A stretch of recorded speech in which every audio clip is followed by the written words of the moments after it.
What's going on? I am Nando. And I'm DJ. Wait, hold on. I thought he was dead. Diggins! This is mostly nitpicking. Podcast every week we pick apart a piece of pop culture by looking exclusively at the details. Woo! Woo! Oh God, this is What kind of accent is that? horrible. Can't understand a word you're saying. Hey, what's going on? It's me, Jason Statham. I don't know what you're saying. Oh, what language is that? You fucking, you limey bastard. Sorry about that. Harrison Ford, let me talk to you.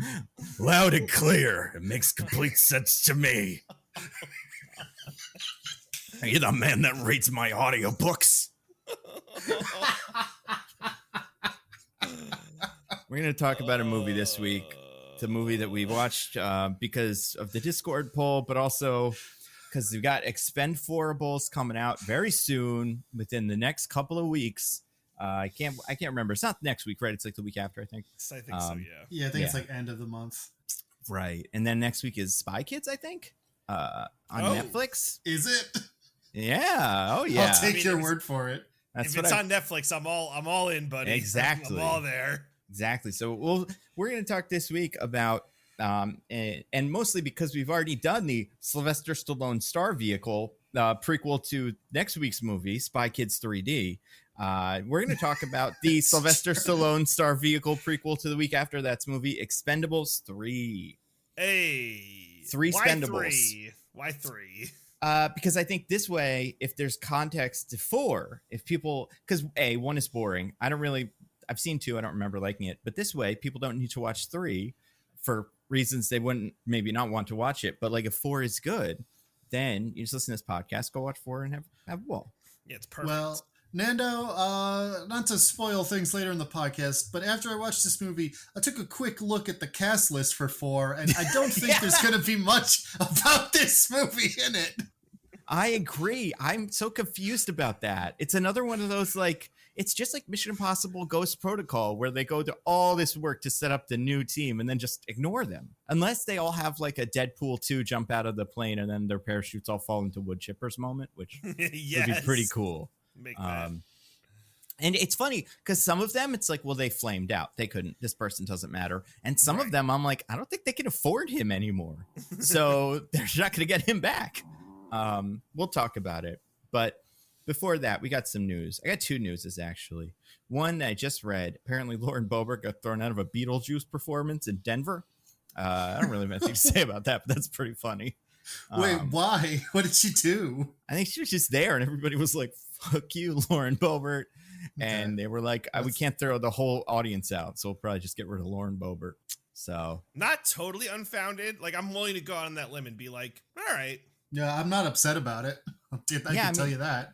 I kind of like it better than, remember when Mike Pence saw Hamilton and the cast like took a moment to be like, Mike Pence, please think about what this is and then how that could be related maybe to your life. I like it if instead Beetlejuice comes out and is like, get her out of here. And then Whoa, we got Lauren Boebert in here, eh? I hear you're on the look for another ex-husband. Yeah, this really is hell. Get her up on the stage where she belongs. I guess I can't do the cocaine joke tonight. You'll be climbing up after me. She's she's a treat. But that was not the news. The news I wanted to talk about. I saw this I got recommended to me via tweet. I think people tweeted this to me. I think you guys probably saw it too, but we did not talk about it last week. Guys, something we all know and love is getting retired soon. No. You know what Aaron I'm talking Rodgers? about? Soon, not before yesterday. This is something that's gonna happen in the future. Oh, okay. It is the God, what is the Regal Cinemas intro video thingy? Apparently it is dead. It is gone. It is dead. It is no more. I can confirm this. I've been to a Regal since that announcement, and they did not play the hateful video. How happy are you? It's God, it was an immediate like 10% quality boost to my life. Wow, 10%. Wow, that's pretty good. And it's pretty good for your whole life, not just for your movie theater experience. Knowing it is no longer out there. Knowing that no one else tastes 10% better. Knowing no one else will be hurt by it. What if they replace it with something worse? What could be worse than this? Oh God. Well, the Nicole Kidman one from AMC, if like they dubbed it over, like because here at Regal, DJ, that would be incredible. I would love that. Yeah, that'd be great. What if they have dub it over with all the lines from the Regal thing? Like she just walks in and she's like, "Must be nice. It's bigger on the inside," or whatever. I can't remember what any of them are. I've already purged it from my brain. You mean it's all happening? This place is nicer than my apartment. Surely you can't be serious. I am serious, and don't call me Shirley. So I got that going for me, which is not. I'm gonna stop. No, keep going. I want to put one last ride in honor of those guys all being, going to the movies, and we'll never see them again. All right. What are the rest of their lines? So I got that going for me, which is nice. I miss your musk. Ooh, that's gonna leave a mark. She's beauty and she's grace. Hey, you guys. It's not a man purse. It's called a satchel. You can't sit with us. So you're telling me there's a chance. I knew it was you, Fredo. You broke my heart. As if you sit on a throne of lies. This is the beginning of a beautiful friendship. Yeah. Oh, man. We may have to get you tested at one of those like alien facilities to make sure that you are in fact not an alien. Yeah, this is the opposite of the person-man camera test that they give you to tell if you have dementia or whatever. Remembering it is bad. Yeah, you then if that's the case, then you get conservatorship or something. You lose all your rights. I have described this to people before. I have a really good memory, and that's my one thing. Okay. Like, don't ask me to do anything else besides remember stuff. Oh, I thought you meant besides remember this. It's like you can't remember phone numbers, people's names. But if someone asks you what the Regal Cinemas intro is, Oh, it is only for useless stuff. Don't ask me to remember anything important. Yeah. And like this is, it's kind of important because it's movie quotes and stuff. You guys, movies are important to, famous people that we love, like Nicole Kidman and stuff. That's true. She's somehow in Aquaman. Heartbreak does feel good in a place like this. Always That's right. does. Oh, what if it's that? What if they redo the Regal commercial with all the people saying those lines with the same costumes and affects and like, yeah, I like that. Here our heroes feel bigger. I've only seen it maybe 3 times, so I really don't know what it is. So like the person walking into the theater, like, we come to this place for magic. Yes, absolutely. They should do that. This is a good idea. Yeah, I don't know, man. It's weird. Did I want to say I can't. Do you guys go to movies early? Like, do you get there before the previews start? I try. I try to.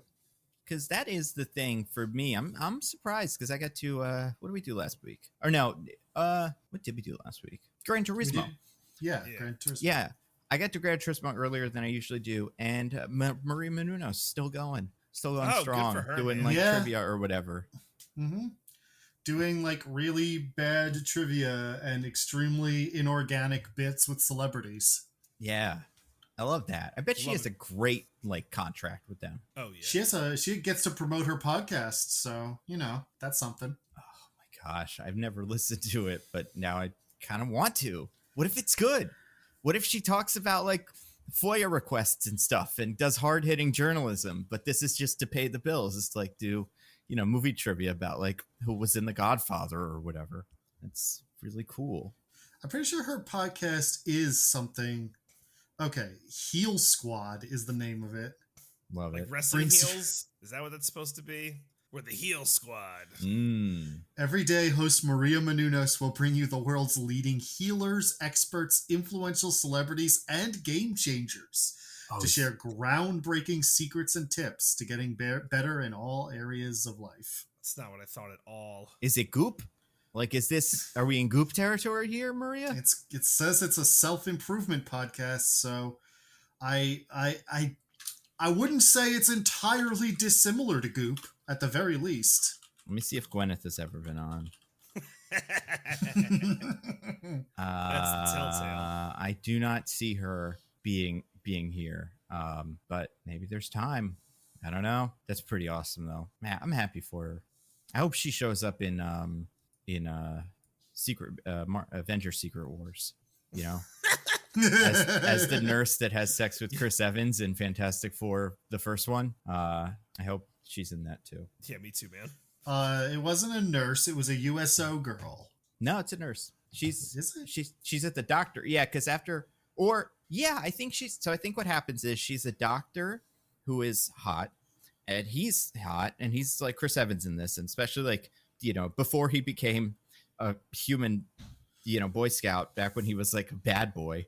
And then they go skiing later in the movie, and then she has sex with him. He marries the USO girl, but that's not until the second movie, where everybody gets married at the end.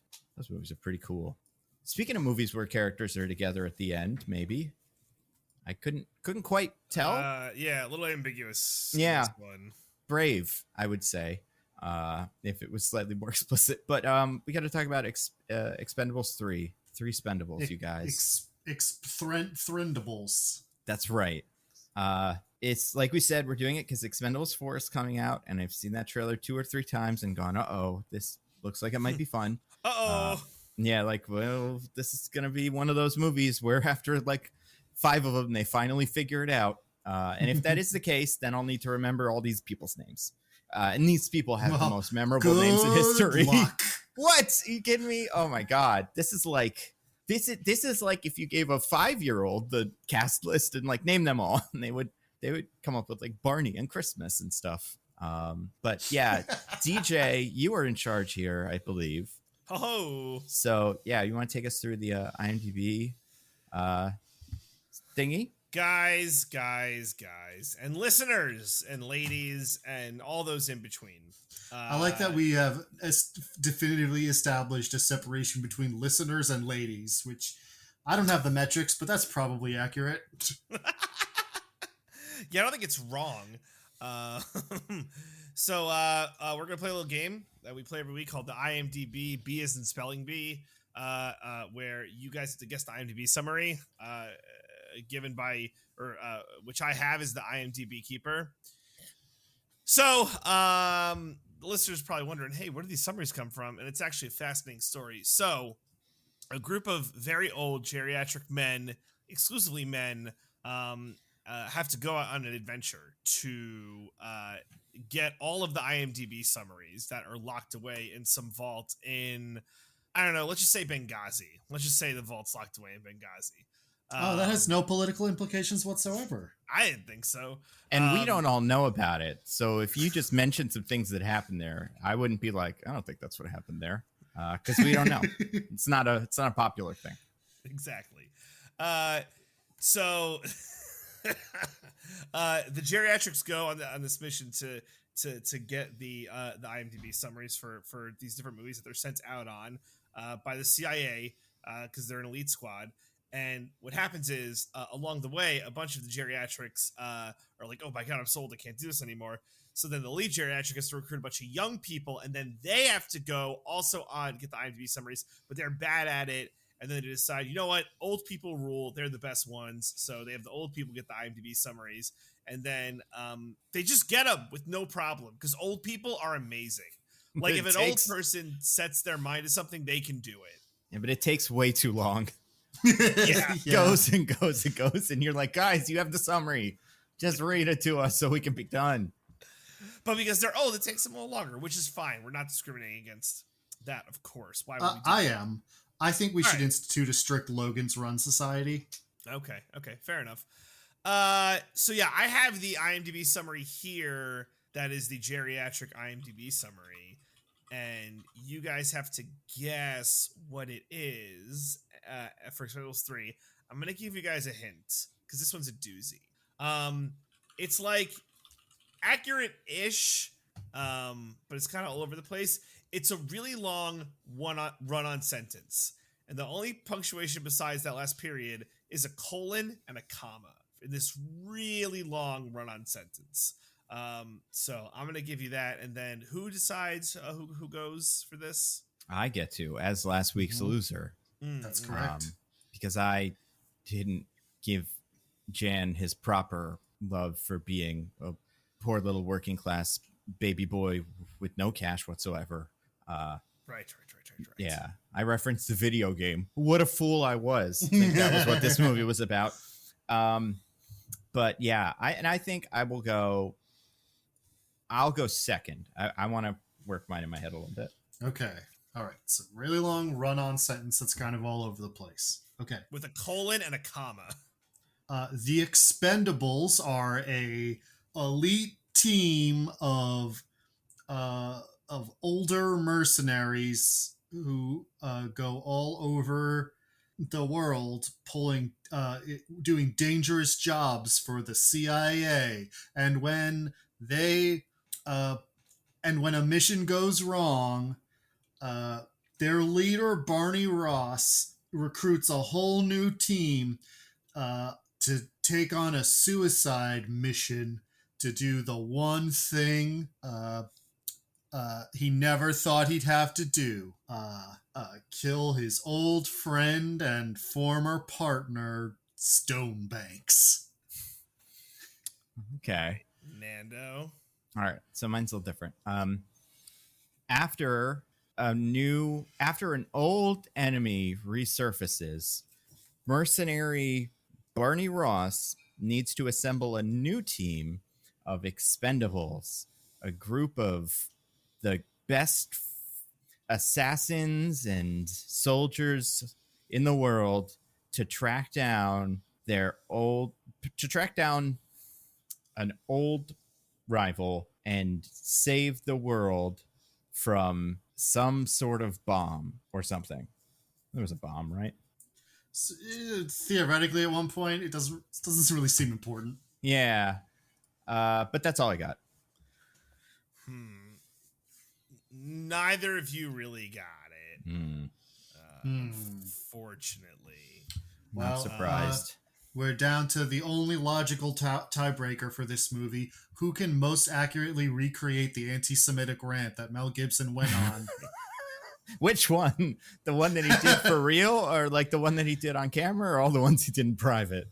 The one we have a recording of, so we can know who's right or not. That's smart. Well, it is a post-credit scene. I'm surprised they put that in. Yeah, they actually put the whole thing over the credits instead of music. Just in case you forgot, they wanted to really nail it home. But yeah, what are you thinking, DJ, for a tiebreaker? This one's tricky. So there is the poster, which is mostly names. And I almost want to I kind of want to just go like back and forth with names on the poster, because I think we can do this. Yeah, I think in the spirit of this movie, it makes the most sense. So yeah, I think I want to go with that if it's amenable to you guys. Sure. How many names are there? Hold on. And who gets how many ands and withs and starrings are there and stuff? 13, 14, 15, 16. There are 17 names. Oh my God. 2 withs and a single and. Okay. Oh my God. I'll never get this. And we're just each naming guys, not in a specific order. Just back and forth. Just until someone can't, basically. Oh, okay. That's all not right. Yeah. I thought we had to do it in order. Oh God, no! I just want you to go back and forth. I mean, 17. I think we can kind of do the first couple in order, or like, unless they're alphabetical or something. I think I kind of guess where these end up. Yeah, but just do whoever's on the poster. Do a little draft. Do a little draft. Yeah, we'll draft our perfect Expendables team. This is. I mean, yeah. Right. Yeah. All right, so we're gonna have who went first, because LW goes first. Diggins went first. I did. All right. Well, obviously, if you're gonna have a good team, you need a great leader, and who's a better leader than Sylvester Stallone? Yeah, fantastic. Off the board. All right. Okay. Nando? Then I will take his second in command. I'm assuming it's just last names, just Statham. They actually put all the names, if you can believe it. Well, yeah. There you go. Right? Jason Statham then. Yeah. Lee Christmas. All right. Diggins? Cool. Well, as an avid fan of the 80s, I, of course, would have to follow this up with my other big favorite 80s muscle man, Dolph Lundgren. Dolph Lundgren, great. I was going to say, I don't think that's specific enough at all. There's a couple other 80s muscle men in here. But I'll follow the pattern we seem to be doing. Randy Couture, I think, is next, probably. Great. I mean, well, you guys are already out of order, but it's fine. Oh, okay. Yeah, well, I'm sure it's by star power, not by amount you're in the movie. Oh, you guys will be shocked. Well, if we need further tiebreakers, but let's just keep going. Okay. All right. So we got the main four crew at the start of the movie, but who's that I spy joining as the fifth member of this opening crew? Why, it's Terry Crews. That's right. Very good, Diggins. That's right. Another incredibly memorable name. All right, Nando. I'll say the other member of the crew that joins fifth, kind of, technically before Terry, is Wesley Snipes. Yep. Mm-hmm. Fantastic. Has that great tax evasion joke. That's right. Finally out of prison. Yep. Diggins. I'm going to do this just to hurt Nando personally, to cause him pain. By preventing him from drafting his one, if I had to pick a guy, Antonio Banderas. Yeah. I'm betting he's an and, too. He is not an and. He feels like an and for this. I will do this to Diggins, and I will take his one of his favorite men in one of his favorite roles. I will say, and I'm going to guess he is an and, Kelsey Grammer. Still no ands. Really? How dare you take Darius Emmanuel Crouch the Third, aka Darius Emmanuel Crouch. All right. I don't remember what his name was in this, but I also think it's kind of preposterous. I wish I could look it up, but I can't. I'm going to pick the biggest sign that this movie was made in 2013, Ronda Rousey. Yeah. Huge. I'm going to take I'm going to take the actor that if he's not the and, I'll eat my hat, Harrison Ford. All right. So I don't know if you have to eat your hat because he's a with, is he not a with? An and. He's a something. Yeah, he's one of those guys. I think withs are better than ands in the hierarchy of credits. How many of them are? There's two withs and only one and. Really? I'm not sure. I know an and starring is the best. I feel like now that I'm thinking about it, I do think and is the best because I think like Chris Pratt got an and in Endgame, and I was like, "What? You're an and?" And he was. So it's very impressive when someone gets an and. Yeah. Well, he'd been doing all those Jurassic Parks. Who could forget? Exactly. Yeah. Well, I'll pick someone who almost certainly is also an and, Arnold Schwarzenegger. Arnold Schwarzenegger has the single and. That's fair. I don't want to do this, but I'm running low on guys, and I have to take him. Mel Gibson is in this movie. Yeah. Dando and I were playing who can go the longest without picking Mel Gibson game. So I just want to go over this very quickly. So we have, I'm just going to do last names. Stallone, Statham, Lundgren, Couture, Crews, Snipes, Banderas, Grammer, Rousey, Ford, Schwarzenegger, and Gibson. That's 1, 2, 3, 4, 5, 6, 7, 8, 9, 10, 11, 12. There are 5 names remaining. Cool. Well, yeah. I can tell you who's definitely on that poster, even though definitely shouldn't be, and that's Mr. Jet Li. Yes. Yeah. Yes. Very good. Very good. All right. Well, I'm going to then throw in the one that really shocked me is Mr. Glenn Powell. Yeah. Glenn Powell. An absolute star. And like, really, sometimes you see a guy like this in a movie like this and you're like, you're not, you're good. This is a good role. Like, and he's star-making performance as far as I'm concerned. Now, there are 3 names remaining. And if you guys can get all 3, I don't know what to do for a further tiebreaker. We'll have to figure out something. But I'm gonna leave Nando high and dry here, I think. Okay. Because I'm going to take Mr. Victor Ortiz. Victor Ortiz. Oh, is that who that was? One of them is. Gun to my head, couldn't tell you who he is in the movie. Oh, no, that's got to be the one. Is that the guy who's like got the fancy guns and stuff? I think so, yeah. So, man, I was really having trouble with this guy because I recognize his face. It's not Oh my God. It's not that guy who had so many bombs in movies back in the 2000s. You know what I'm talking about? It's not Taylor Kitsch. Okay. It's not him. I'm not saying Taylor Kitsch. Wait, is he right, DJ? Is Taylor Kitsch not on the poster? Taylor Kitsch is not on the poster. Correct. Taylor Kitsch is not on the poster. All right, Diggins, you're next. No, I feel like so this guy was another one of those guys, though, that was like in a lot of stuff, and they were trying to make him a star. And man, I saw him in the movie too. Like when I was watching it, I was like, oh, I should look this guy's name up because I can't remember what it is. And there's only 2 more you said, DJ, right? There's only 2 more.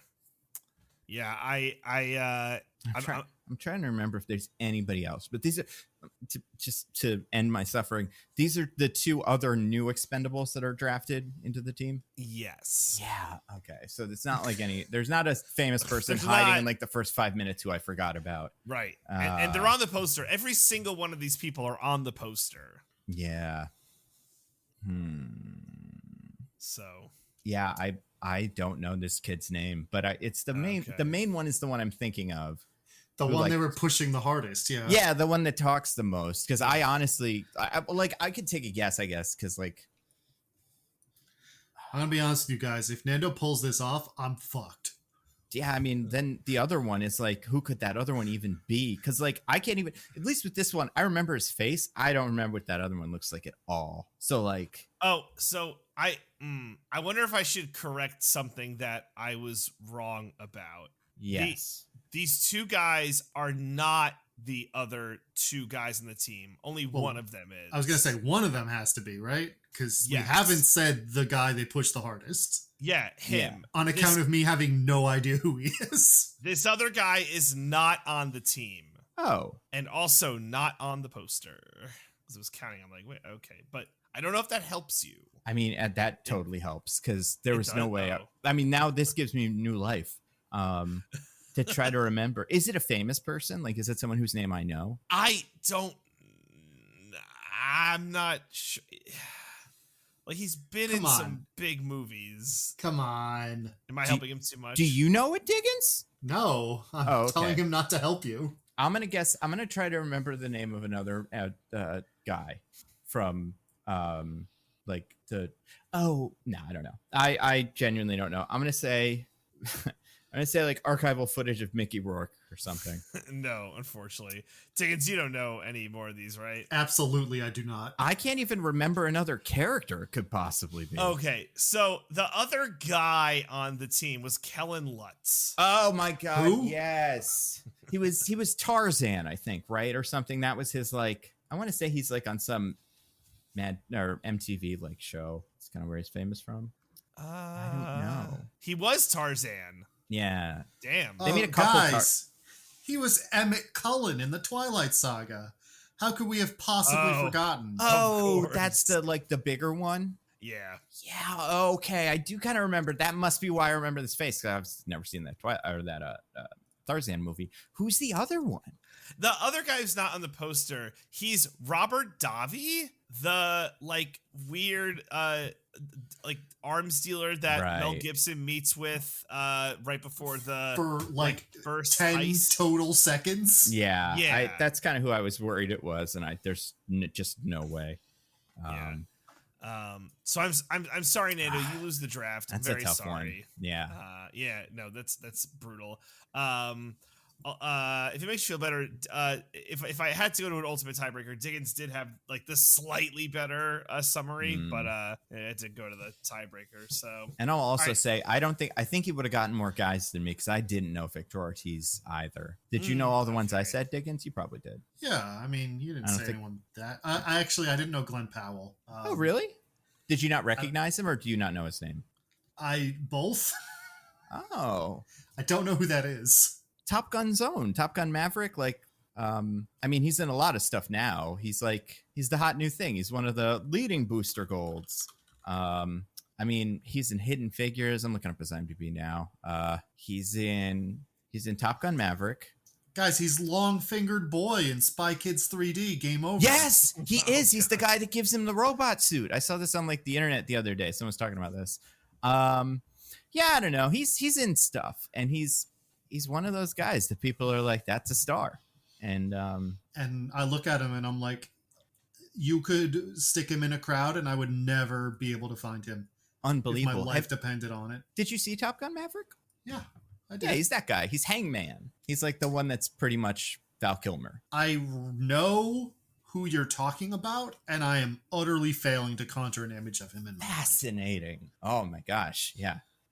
Interesting. Because I think Glenn Powell's his stock could not be higher. But anyway, yeah. Wow. Well, very good. So this is I'm just looking at fun facts that like rejections that I didn't use, but this could have been a good one. Real quick, the total age of all those names on the poster. Like what if is you the add all of their ages together. Yeah. Oof. I'm gonna say the average age for an actor in this movie is like 50. So like 50 times 17 is like, I mean, a lot, like 850 or something like that. I think that's my guess. Diggins? I think that's a pretty good guess. Is the problem. Yeah, like I can't. So many of them are like in their 60s or 70s. I'm gonna say it's a little bit lower than that. I'm gonna go like 700. Well, Nando fucking crushed it. It is 850. Wow, look at that. Exactly. So, Well, Diggins, I can rest easy knowing I couldn't possibly. No, absolutely, I do not. But I feel better knowing I couldn't possibly have done better than Nando at that game. Wow. Yeah. Well, too bad that was the tiebreaker. Maybe next time. All right. So here's the awful summary. Okay. Barney augments his team with new blood for a personal battle to take down Conrad Stonebanks, the Expendables co-founder and notorious arms trader who is hell-bent on wiping out Barney and every single one of his associates.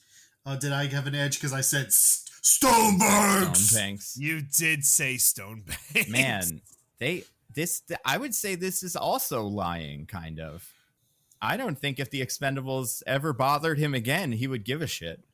He doesn't seem to care about what they're doing. He really only seems to get mad because Barney tried to kill him. Right, yeah. And even after that, I feel like it's like they want to go get him, but I don't think if they went and got him, he would have bothered. Yeah, he's like doing what he's doing. He's like, Barney, we got a whole past, and I'm not happy that you tried to kill me, but let's be real here. You're not Jewish, so I don't hate you that much. We don't know what this character is, that never comes up, but I don't know. I don't know. His best friend is Christmas. I was going to say, if he was Christmas, I'd be like, maybe I could take a guess, but I don't know about him. What's his last name? I forgot. Stonebanks? Barney? No, Barney. Ross. Barney Ross. Oh, okay. Yeah. A surprisingly nameful, like a last name that sounds like a name a human would have, as opposed to most of the rest of the characters in this movie. Yeah. I think Dolph Lundgren's character's name isn't that crazy. I can't remember what his last name is, but his first name's Gunnar, which obviously sounds silly considering what this is, but Gunnar is not an unusual Scandinavian name. His name is just Gunnar. That's like it. Wow. There's no like other. Cher. Yeah. Or Madonna. They probably say that in one of them, actually. Although for Jason Statham, they just say Christmas, but he has a name. It's like Lee Christmas. Well, I'm on the IMDb page for Expendables 3 now, and it does say Lee Christmas for him. Some of these guys get, but like Stonebanks doesn't get whatever you said that first name of his was. I'm on the Expendables OG. God damn, this is just. Oh my God. Yeah, some of these guys. Gunnar Jensen. Did either of you guys, because I actually didn't know this, know what Randy Couture's character's name is? Toll Road, baby. Toll Road. What kind of name is that? That's not even cool. That's like Toaster Hat or something. Like, yeah, it's words like everybody else's are. It's other, but like, it's not cool.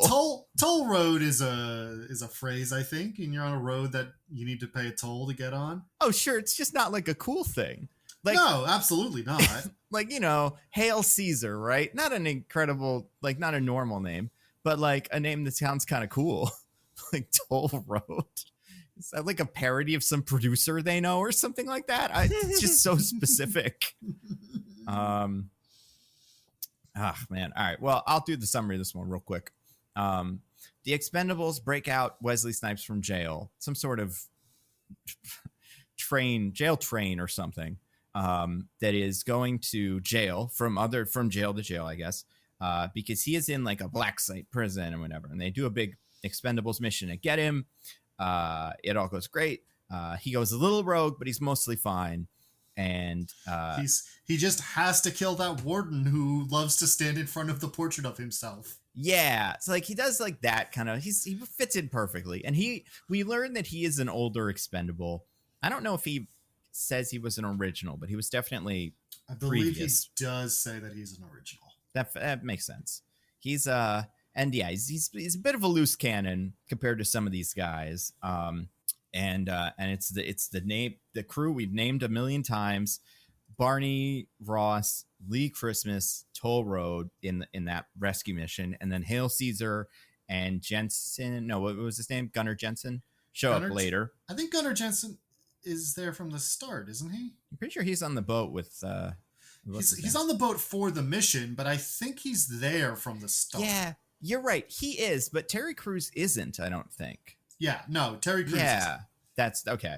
But yeah, so they get him, and he's a little crazy, and he's like, but he's nice, and he's friends with Barney, and he's like, wow, I get to go home, so great. And Barney is like, no, we're going to do another mission. I got you for this other mission, and so this new mission is there's this guy, I can't remember the name they're using, Victor something or whatever, and he is an arms dealer, and they have to kill him or something. Classic Expendable stuff.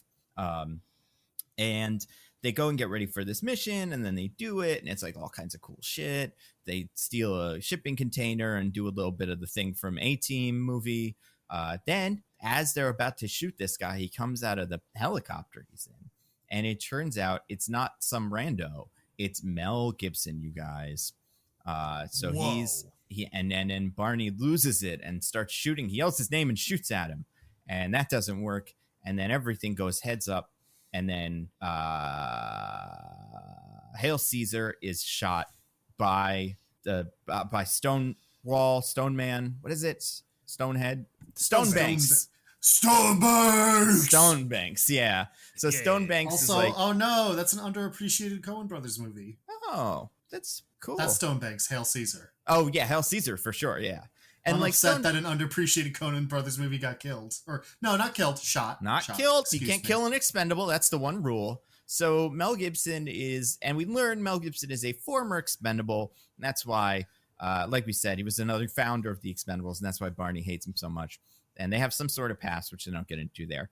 Hail Caesar gets shot in the leg and then right through the middle of his chest, like a target practice thing. And then he dies, but then they put him in like a bunch of stuff. And because Wesley Snipes' character, Dr. Murder or whatever, is the best doctor that ever lived, it seems like that's why they're able to save him. And they bring him to just some hospital, which I think is so funny. Like, we got this guy who's been shot with a humongous bullet. You guys fix him? I also would assume in America, they take him all the way to America for this? Not like... It seems to be the in case, Eastern Europe or wherever this is taken. No, not Eastern Europe, because they're in like... They're in Africa. Somalia, that's it. Right. I think they're specifically even in Mogadishu. That sounds right. Yeah, so they do that, and then they save him. Barney is like, I give you my ring. It's a lucky ring. It's this giant, the gaudiest ring, the ugliest ring you've ever seen. Like, he puts it on the desk, and he's like, this is for you, Expendable. And Terry Crews is not in the movie anymore. Then he goes outside, and I feel like we see Trench here, but I don't actually think we do. No, we might. Do you guys remember? There's Arnold Schwarzenegger in this scene. Schwarzenegger shows up and he's like, this is dangerous business. You should retire like me. Yes, that's right. Because he sees him in the hospital, and they shoot Arnold Schwarzenegger in a way that doesn't make him look humongous. And I was like, this is a weird shot for him, but whatever. So Barney then sees a new character we've never seen before, Drummer, played by Harrison Ford. And he's like, what happened there? You ruined the whole thing. And he's like, this guy that you said was this guy is actually Stonebanks, my nemesis from before. And he's like, Stonebanks is dead. And he's like, I know, but like, he's alive or something. And then he's like, he killed my guys too. So we got to go get him. And then they assemble the task force. You're forgetting the part where Sylvester Stallone's like, hey, where's Bruce Willis? And Oh, Harrison yeah. Ford goes, "You're not gonna see Bruce Willis. You just forget Yeah. about him." Mr. Church or something like that. And it's like, I guess he just got tired of these. I heard. Actually, I looked up the reason. Well, probably the real reason is something related to what we found out about him later. But at the time, the reason given was that after like agreeing to appear in the movie and everything and settling their contract and all, he's like out of nowhere demanded another $1 million to do it, and they wouldn't give him that. I've heard people talking on like in interviews that he was kind of difficult in 2 because he is in Expendables. He's in Expendables 1 and 2, but in 1 he's just kind of there for one scene, and in 2 he like gets a scene with Arnold Schwarzenegger. And apparently, I've said this a couple times before on the podcast, he wouldn't say any of his catchphrases, which is all these movies are for. And Arnold Schwarzenegger was like, "I'll say them." So Arnold Schwarzenegger says like "yippee-ki-yay motherfucker" in that movie because Bruce Willis just didn't want to, which I think is cute.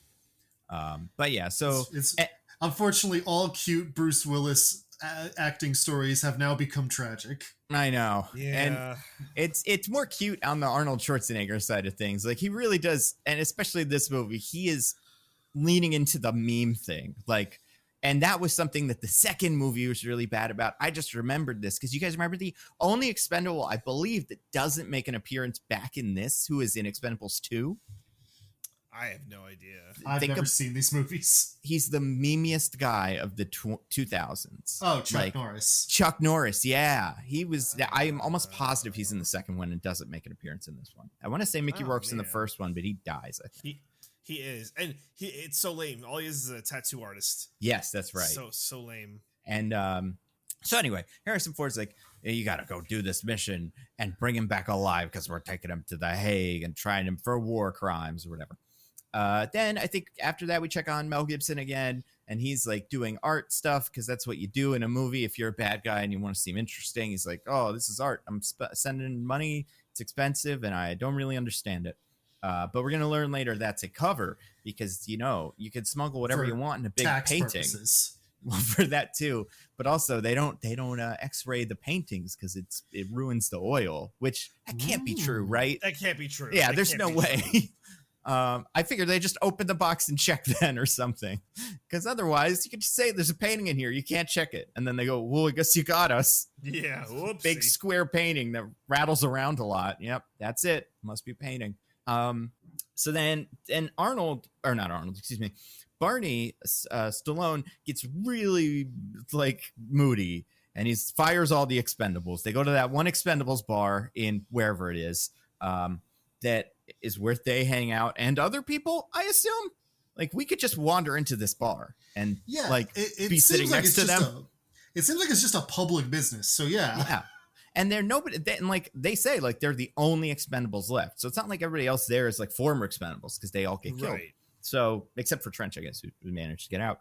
But well, it's unclear if Arnold was an expendable or just like an expendable adjacent character. I don't think he was an expendable. I think I as always did some research. I think he was like a rival mercenary company, but there is a former expendable who shows up later in this movie. That's right. And we'll get to him. But yeah, he hasn't. But I guess it's weird because like, yeah, it seems like, and I believe Mickey Rourke owned this bar in the first one or something. I believe that's correct. But yeah, they're just like at a bar. It's weird. But yeah, he fires them for being Expendables, and they're all like, "You can't fire us. We love being Expendables so much." And he's like, "Too bad you can't be Expendables anymore." And then he's like, "I got to make a new crew." So he calls his friend Bonaparte, played by Kelsey Grammer.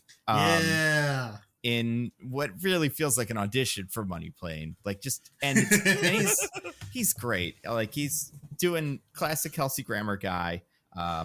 Also in a character introduction that I was like, I guess this is a character from the other movies, and it's not. Nope. That's how these work. You'd kind of about half of the characters like have this unspecific history with other characters where they'll like see them and you're like, "Oh, that's from the other one." But yeah, about half the time they're not. So Kelsey Grammer, the Bonaparte, it's like, "We got new Expendables. You want a new team? I got a new team. It's young people that are all want to die." Regardless of like how they act and seem, because some of the way the Expendables kind of work, I understand the old men Expendables as like these are guys at the end of their line. They don't have family or anything. They love doing missions and stuff. But the way they set some of these guys up, I'm like, he seems like he's having a good time. He just seems like he's kind of a daredevil. I don't think he's on suicide mission like level, but Yeah, it's funny because ostensibly Barney fires everyone and then goes to recruit a new team because he's like, this is gonna be suicide mission. And is like, I don't want my friends to come with me because I don't plan on coming back from this one. So he goes up to Kelsey Grammer and is like, I want only your youngest, hottest, most promising recruits.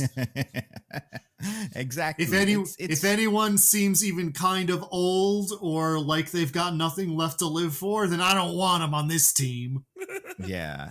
And even more than their other missions, this one is very explicitly like a suicide mission where we will kill Mel Gibson and not even come back a little bit. And that's why he fires all his friends Expendables. It's because he loves them so much. Right. But yeah, he just like gets a bunch of young guys who some of them seem promising and seem to have okay lives and whatever, and just gets them. In fact, and, I would say only one of them really seems to fulfill the criteria of like being down and out and like not really caring. The other ones seem perfectly well adjusted. I would say two, I guess, if you're counting what's his name, one of the fake Expendable. I think he seems like he's ready to go. But as far as all the ones that get recruited in this scene, yeah, I would say you're right. There's only one that seems like he's at the end of his rope. It almost like reminds me of someone we did on a podcast recently, which we'll get to him, because he's not the first one. The first one is, and this is how a couple of them are introduced. Bonaparte's like, here's your guy. He's cool at this thing. And Sylvester Stallone looks at him and goes, that guy, he doesn't look cool. And then he's like, not that guy, that guy. And then he points up to a cliff, and Glenn Powell is free climbing, I think is what it's called. And he's doing good. And then he misses big time, but then he has a parachute and he does a little parachute move. So and for some reason, he's their tech guy. Deploying a parachute is the thing that Sylvester Stallone's like, I couldn't do that. Yeah. Yeah, right. Like, he sees him free climbing and he's like, that's easy, I could do that. And then he deploys a parachute when he falls, and it's like, whoa, this guy knows how to use a parachute? That's crazy. I hope he teaches me before we parachute in the next scene. Because that's how we're getting to where we're going. But I don't know. Maybe that is why they got him. They couldn't figure out all these damn buttons and wires. But so he's the first one. Second one, they go to a club, and so that's just Stallone dresses like the oldest divorced man I've ever seen in this scene, and wears his little pork pie hat. I love it. So he's there with Bonaparte and a beautiful woman in a red dress. The hostess, I assume, directs him to a table, and then a fight breaks out, and Sylvester Stallone's like, which one of them is the one that's going to be an expendable? And then Bonaparte's like, not them, that one over there, the red dress lady. And she's going to beat the shit out of all of them because she's not the hostess, she's the bouncer. And this is a club where you can beat the shit out of your customers, no problem. Yeah, just karate them to death. You don't have to do the thing a bouncer is supposed to actually do, which is remove them from the premises. Right. You can leave them there after you beat them up. I mean, if they're dead, they are removed from the premises as well. Like their spirit. Well, is their soul from the is, premises. yeah. Exactly. Also, worst kind of tragically, bouncing. she might be young and beautiful and able to fight, but the one thing she can't do is act. Yeah. When did Fast 7 come out? Because that's the one she's in. This is after this, I think, right? I think so too. It's close. Like I think it might have been 2015. I think this is 2013 or 2014. But yeah, we're in the age of Rousey. It's great. So 2015 is Furious 7. Okay, yeah. So this was her one. I don't know. Maybe she had other roles, but this and Fast 7 are like the two that I know her from acting wise. Besides Entourage, which she was in, and we've talked about it before. But anyway, yeah. So she's in it. So she's Expendable 2. Expendable 3 is the Victor Ortiz, and he is a guy who does weapons and stuff. He works for DARPA, or they got him from DARPA or something. You get a little U.S. Army plug here, right? That's right. Before that, I think they get a guy who does flips and shit, with like a little mask on, even Bonaparte is like, I wouldn't get this guy because I don't know who he is, but his record's so damn good, which means you could just call him and be like, I've got someone who could do a million backflips and he's got guns that explode. Come get him, Bonaparte. And he'd be like, I gotta try. But he gets this guy, and it seems like a young spry gentleman doing flips. Apparently, it's not. It is a character named Galgo, played by Antonio Banderas, and it seems like he has somehow applied for Expendables before, but gotten rejected. Or because it applied to be one of Bonaparte's like roster of mercenaries, I guess. Right. Yeah. And it seems like the only reason he's not there is because he's annoying. He's otherwise skilled. He can do backflips and gun stuff and all that, but he just will not shut up. And I get it. Like now, it seems like he'd be quite a chatterbox. Kelsey Grammer does say that his old team kicked him out. And then later, Antonio Banderas tells us the story. Oh, yeah. And I'm like, how could anyone have possibly made this mistake? That's a good question. Yeah. I don't know. I tried to spread that. But anyway, they don't let him go. They're like, you still can't be on the Expendables. Then they go do the DARPA guy. And like I said, Victor Ortiz. His character's name is Mars. And he is a weapons expert. He has bullets that explode. And fancy guns and all kinds of stuff. The last guy they go get, I want to say they go to like Mexico or something. They go somewhere. It is Mexico. You're right. It is. Okay. Yeah. And he's in a not street fight, whatever you would call those, like underground fight, boxing, bare knuckle boxing match. And there's a big guy beating a little guy up, and little by, comparison. And the little guy turns out to be the expendable they want. And Arnold Schwarzenegger or Sylvester Stallone's like, no, this guy's got some potential. And then Bonaparte's like, sorry, he lost the fight. I thought he would win. But Sylvester Stallone likes that because he's got nothing to lose. And Smiley gives him some attitude, but he also joins. I can't remember why, but that's his whole thing. And yeah, this is the Kellen Lutz one, who is another character, much like Ronda Rousey in the early 2000s, who it seemed like was going to hit, and I guess hasn't. I don't know what his deal is. Besides those Twilight movies and that Tarzan movie, which came out around the same time as this. So that is their crew. Trench, Arnold Schwarzenegger is going to fly them there because he's the plane guy, and they're going to go do a mission. And they talk a little bit about Expendables stuff and whatever. And originally they're going to do a mission. It seems like if Sylvester Stallone got to choose, the mission would be everybody runs through the front door and tries to shoot as many people as they can before they get shot. And Glenn Powell, well, actually, Kellen Lutz is like, let's do something slightly less bad. And he's like, okay, what's your plan? And then it was like, Glenn Powell, do you have a plan? And he's like, I don't know, maybe it's like drones and stuff, and then we'll hack. And then they do. And that's their plan. They get in the middle of this like arms deal / fake art deal with this last guy on the poster who I can't even find on the IMDb page, but he's there. And they kill most of the guys. It all goes well. Like I said, it has drones. They rappel down a building. They use guns that fire around corners. And then they get Mel Gibson in a car and start yelling at him. And as they're taking him back to the airport, Mel Gibson's got that kind of, like fun little kind of villain who doesn't take it seriously, but is also like, shoot me, kill me, Barney, I hate you. And also Mel Gibson's like, I didn't do a bad thing. Actually, the government did a bad thing, kind of. And, don't worry about it. It'll never make sense. He's your classic. He's your classic, I used to work for the government, but then I realized that killing people for the government is bad and evil and amoral, and like the government is evil and it's all bad and no one should ever do it. And that's why I've decided to sell nuclear weapons to terrorists. Yeah. Although, to be fair, well, I don't remember. Does he, in that one scene, he's like, I don't want you to sell nuke because you'll kill all my customers. But then I think he does say like, maybe I'll sell it to you. I don't know. He's like, I'll think about it. Yeah. He does seem somewhat reticent to sell this Albanian mafia man nuclear weapons, which I have to question what a Albanian mafioso needs with nukes to begin with, but okay.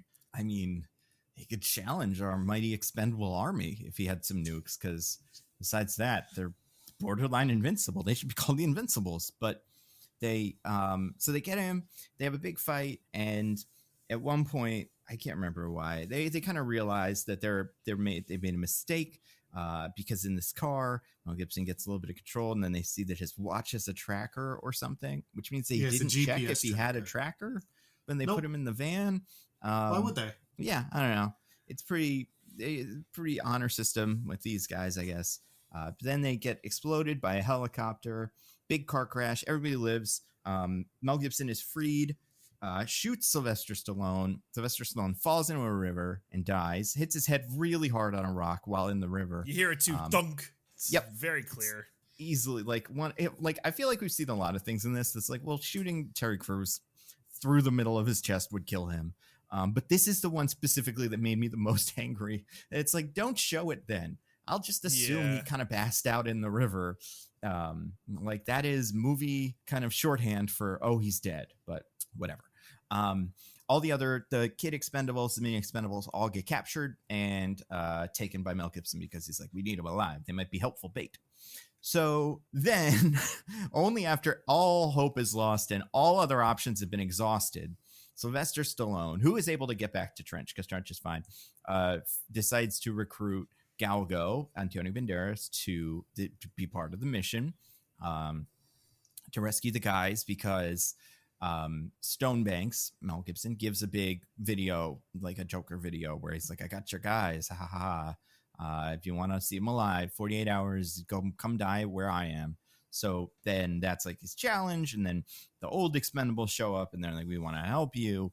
At this point, I don't know if this is when this happens, but at some point, Harrison Ford meets up with Arnold Schwarzenegger and Jet Li, whose name, and I looked this up, I promise this is true, is Yin Yang, who is part of his group. We'll find out why maybe later. But those three are doing their own thing, and everybody else is on this rescue mission to save the Expendables. Then they do. A lot of other stuff happens, but that's most of it. Is like they all shoot each other for 30 minutes.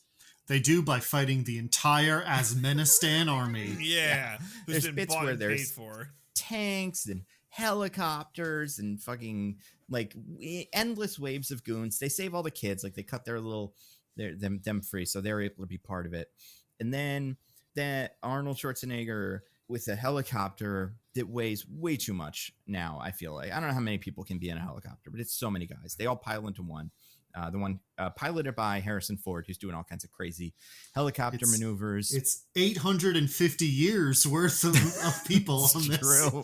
Well, I guess Mel Gibson's not there. That's true. He is not there. And he's like, and he gets in a fight with Stallone, who kills him. And then Antonio Banderas hits on Ronda Rousey, and you're like, is she supposed to be interested in that or in this or not? Because I legitimately can't tell from what she's doing acting wise.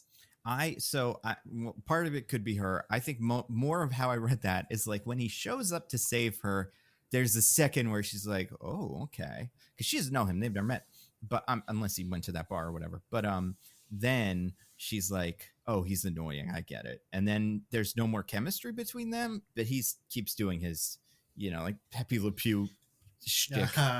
That's like me, except for the initial moment where they're interested. Well, you can't jump out of a building, do trapeze, and then land on some guys, or at least you've Absolutely, never tried. I cannot. Yeah, it doesn't seem like he can either. Things. Well, he does it by accident in that moment, so maybe you could, under the right circumstances, with the right trapeze, you could you could save him, but I don't know. That part doesn't, like, none of the rest of this matters because, like I said, nobody dies, and besides Mel Gibson, and it's pretty incomprehensible who's with who and what's happening, unless you're part of the helicopter team. Also, Mel Gibson's bad guy. He shoots his own guys. To prove a point. Then they go back to the bar. Kill someone. The members of the Asmenistan army, a country name I love so much. Because it's both fake and unbelievably lazy, because they just smashed together Azerbaijan and Turkmenistan. Two countries across the Caspian Sea from each other. I mean, listen, I didn't believe it was real. But if you said it was real, I'd just believe it was real. I'd go, yeah, maybe there was a country back in 2013 and it's not anymore. And that's why it's not on the globe. I don't know. You never know with countries. Sometimes they show up and they're different names and stuff. We get a name drop in this movie from Swaziland, which I had to Google, apparently is real, but not called that anymore or something. Like, it is a map. Carmen San Diego's dream, this movie. And then they go back to the bar. There's like 20 minutes at the bar of everybody showing tattoos, and everybody joins Expendables. All the old guys make fun of each other for being old. Right. All the new guys show off their tattoos like, we're Expendables now. We're going to be in the next movie. Yeah.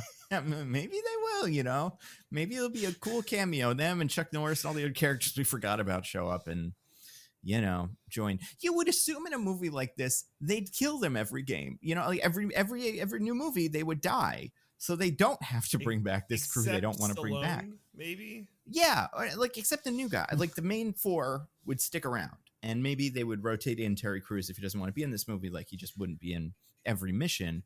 But the rest of them would be for Expendables. Like, we can't possibly have people who are part of the Expendables dying. That wouldn't make any sense. It's unbelievable. I really think over the course of all 3 Expendables movies, one Expendable has died. Maybe 2 if you count Mickey Rourke, although I don't know if he's an Expendable at the time.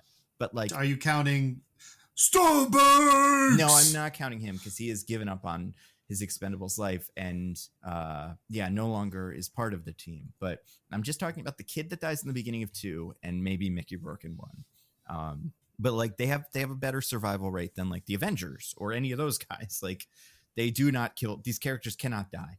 And then they'll die when they're dead, Nando. They will die when they're dead. I like stuff like that. I think it's cute. Yeah, what was the other thing?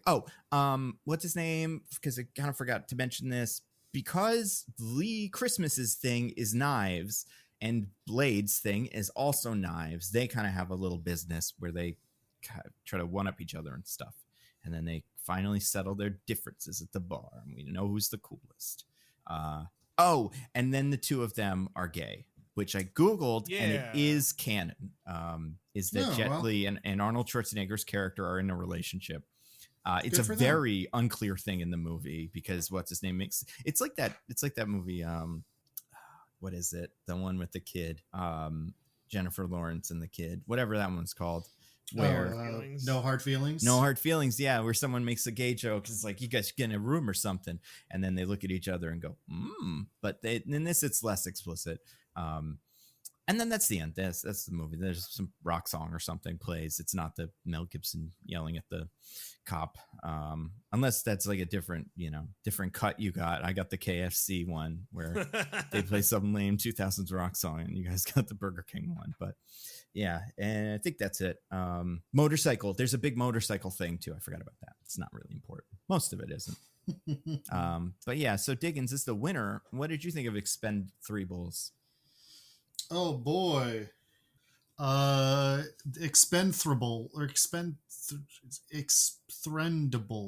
Yeah, I think honestly now that I think about it, 3 Expendables is the best. Like if the E in the beginning was a 3 Expendables would be, I think, the dumbest, like funniest way for that to work. Yeah, to be clear, it is just Expendables 3, but we love to throw numbers into movie titles. And they're doing it in the next one. Mostly Nitpicking Inc. The next one is Exfordables. So they learned their lesson. Yeah, they know now, which is good for them. Anyway, what I think about this movie, I mean, it was incomprehensible, I believe is a word Nando used. Hey. I've never watched these movies before. Like I haven't seen Expendables 1 and 2. I don't think it would have helped, as it does not appear that anything that happens in this movie has any relation to anything that happened in any of the other movies. Yeah, not really. Other than just like setting up the premise, I guess, that this is a mercenary group called the Expendables. Yeah, it's mostly it too because they don't have specialties. Like, besides knives, they all do the same thing too. So it's not like Ocean's 11 where at least he's the bombing one and he's the one that's acts. They're all the same guy. It's the structure of this one's bizarre because of how like they do the mission at the beginning and then they're like, okay, none of those guys, we're gonna get a hot new crew, and then they get kidnapped and they're like, well, it's back to the old crew. Yeah. And it's also extremely strange that in a movie franchise where the whole premise is we take a bunch of old action stars and have them like do an action movie together, so it's like fun and you can be like, oh man, all those old action stars I love are doing a movie, where you replace all of that for 2/3 of the movie with a bunch of new people who are young and hot. I don't know. Also, the action is just not shot very well. It's mostly a lot of you see like bad guys like falling down from gunshots, and then a static image of an old man holding a gun for a couple seconds. With some real janky muzzle flashes. Yeah. Some muzzle flashes look like they were added on a phone or something. I will give Stallone a little credit here, where he seems to have done at least a stunt or two, but it seems like everyone else was like, I don't feel like it.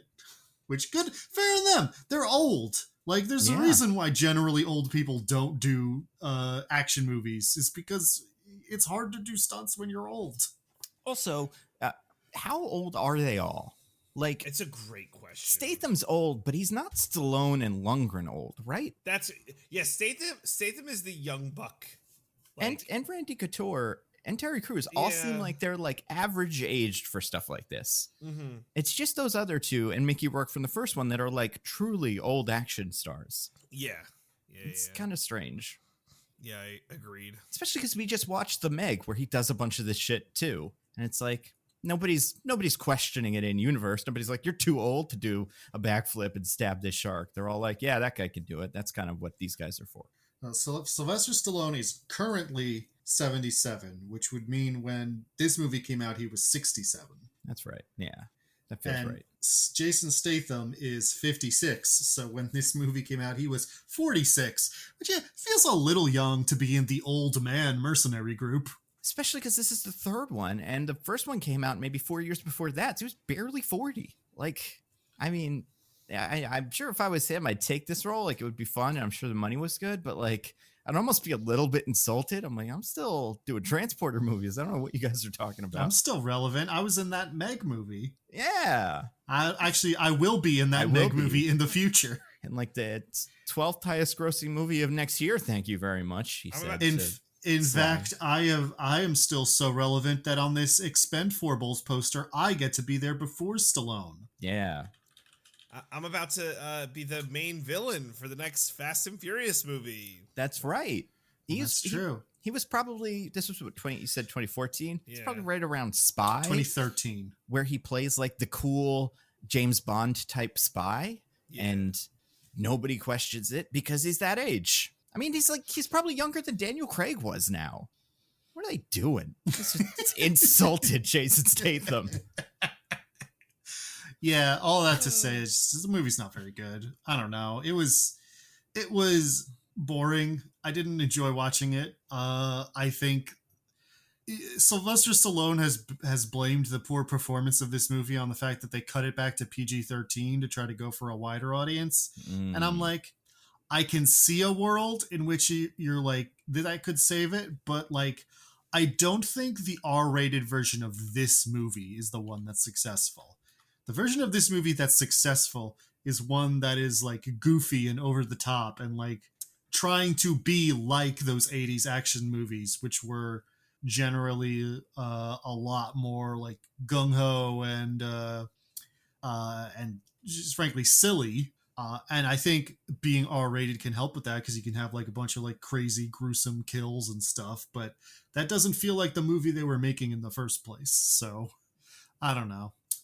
It's bad. I don't know if those other two are any better because I've never watched them, but it's a bad movie. What about you, Nando? What did you think of three Expendables? So I've seen all three of these. I'd say the first one I believe was R-rated. And it's not, I don't like the first one at all. I think it's got some parts where I'm like, this is kind of what this is like where you're like, this old guy Expendables thing is fun. But for the most part, I think this movie's kind of boring. The second one, I can't remember a single thing from. Besides being the one with what's his name, with Chuck Norris, I believe the bad guy in that one is Jean-Claude Van Damme. But I don't remember. It seems like what these movies are for is to take an actor for whatever reason who hasn't been in movies for a while and put him back into movies. And like, that was part of the Jean-Claude Van Damme, like, you know, renaissance when JCVD came out. And then this one, we got Wesley Snipes, who had just gotten out of jail, I think, or something. Mm-hmm. Or if for not that, just nobody wanted to work with him because of how weird he was during the Blade movies and all the other things he's done. But he's back in this. And And then you got Mel Gibson, obviously for his own reasons, is back. Although I do think he was back before this, but I can't remember what. I don't think this was his first like big Hollywood thing. Oh, this was one of them. I think out of the three of them, this is my favorite.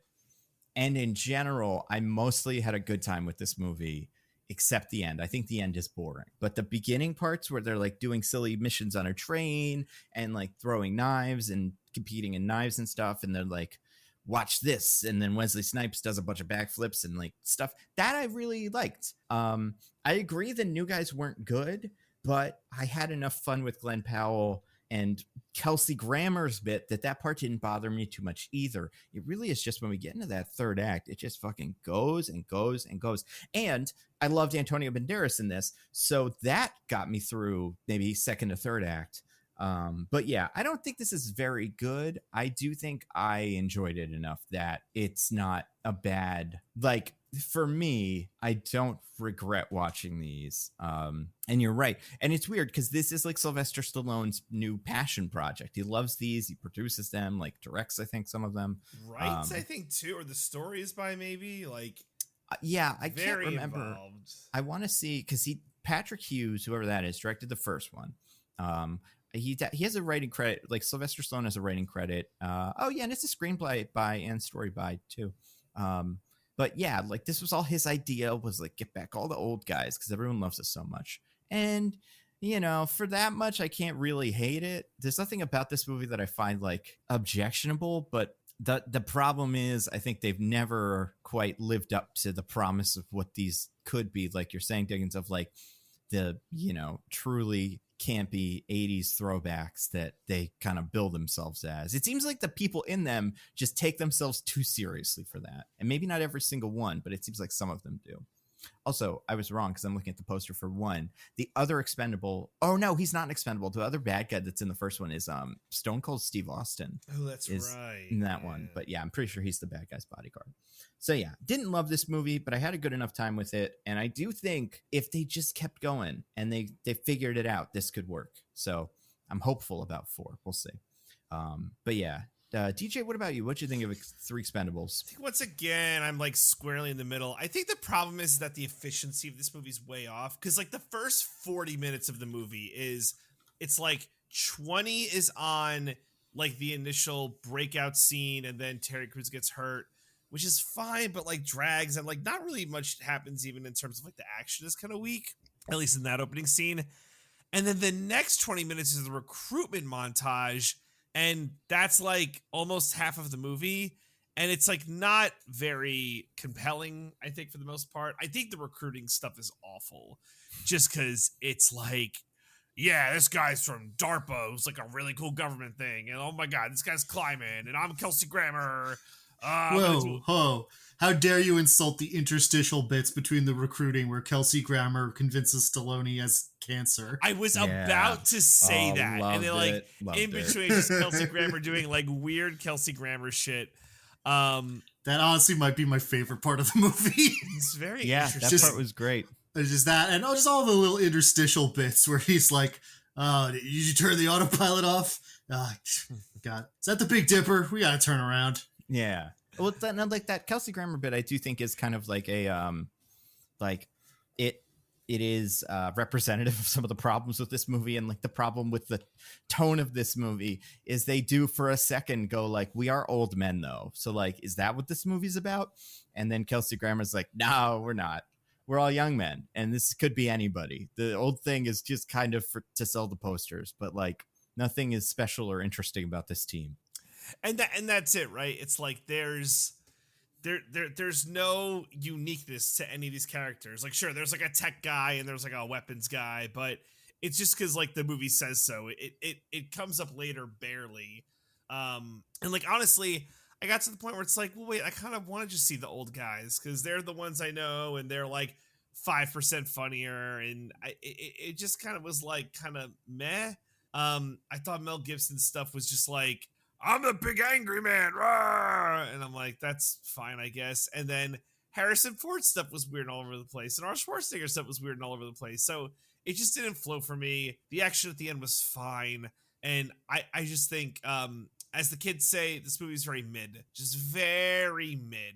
I didn't hate it, but I certainly did not like it. So Yeah. those are my thoughts. No, I agree. It's definitely one of those movies where like I can see it. I can see what they're going for. And like they just need to focus and then it could be good. But they don't seem capable of doing that. I don't know if it's, like I said, I don't know if it's an ego thing specifically, but they're almost there. I just don't get how the impetus for this is like, okay, so our really good expendable friend got so hurt and he almost died. But he's in the hospital now and I guess he'll recover. So I have to fire all of you to go on a revenge thing. But it's like, he's their friend too.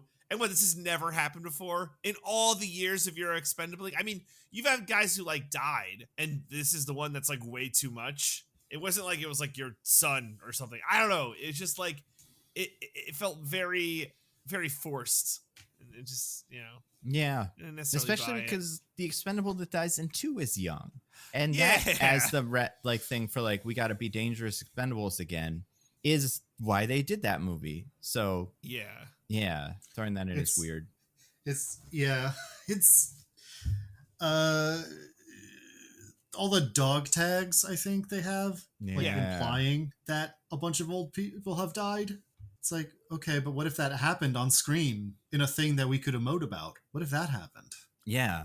Like, I would love a flashback with a bunch of expendables that are all like just random famous guys that they just shoehorned in here. That'd be amazing. Oh my God. Christopher Reeves in CGI. Yes. Walks onto frame and then the camera zooms around him really awkwardly and then he just gets shot or something explodes.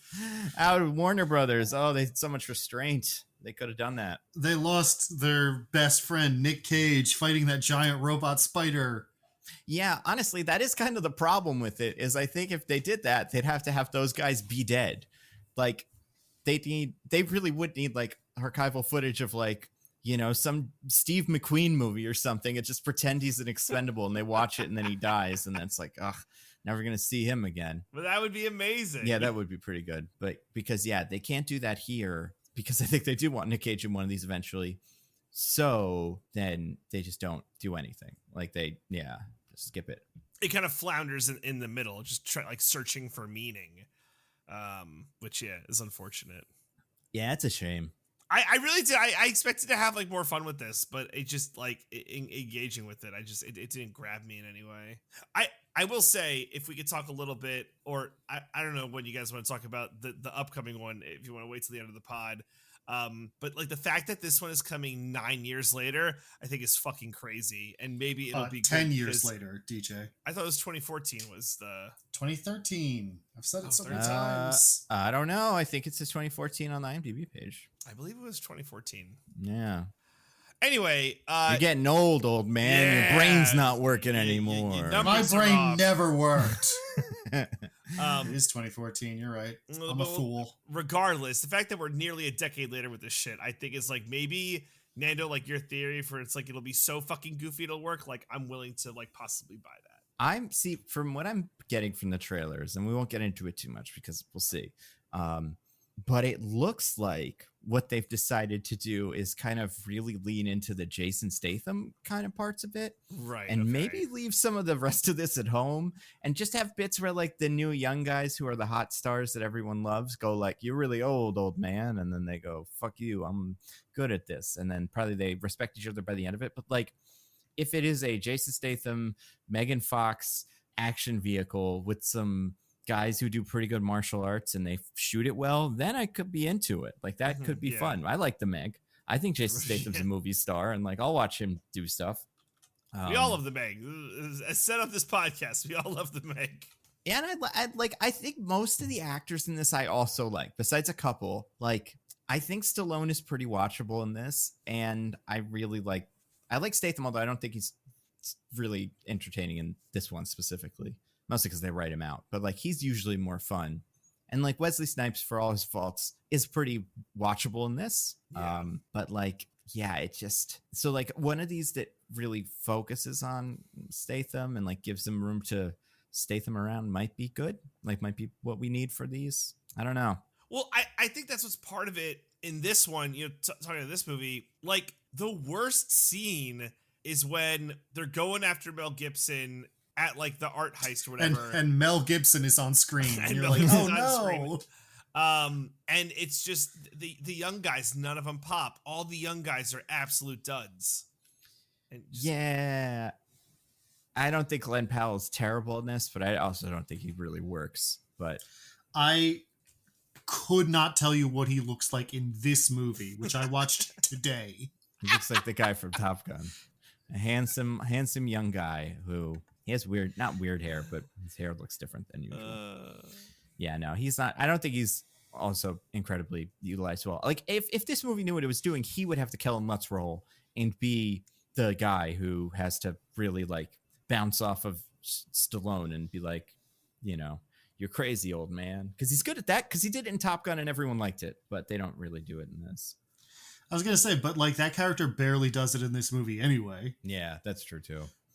But it's just at the end of the bar scene, it's like, so what do you think, old man? Am I taking you over? It's like, yeah, we'll see about that. JK, not in your fucking life. How dare you even suggest that? I'll kill you little punk. Like, now that I think about it, it's crazy the order this movie happens in.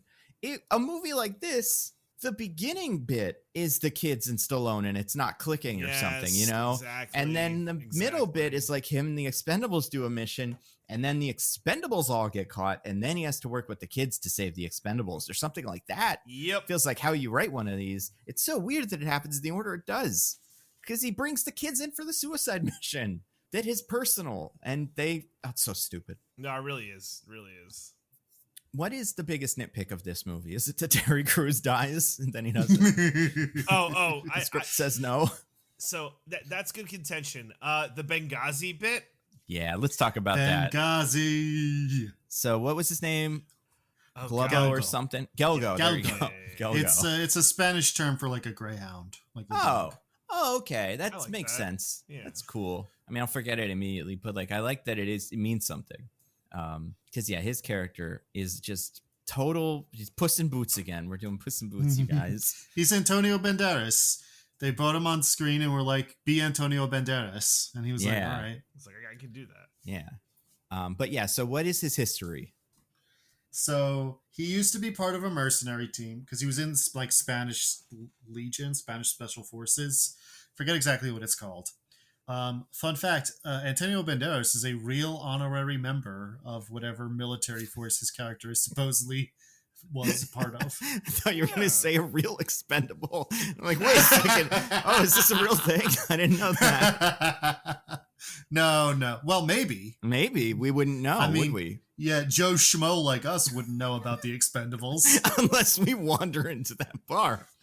Listen, if you go on the dark web and you hire an expendable, you're not hiring an expendable. You're hiring an FBI agent. Damn right. Yeah. Anyway, he used to be part of a mercenary team, and according to Kelsey Grammer, they like kicked him off because he sucks. But then later, when they're on their way to rescue the kids in Asmenistan, Stallone asks him what happened, and Antonio Banderas is like, yes, it's actually this crazy misunderstanding. Everyone thinks that my old team fired me, but actually they all died in a horrible botched job in Benghazi where,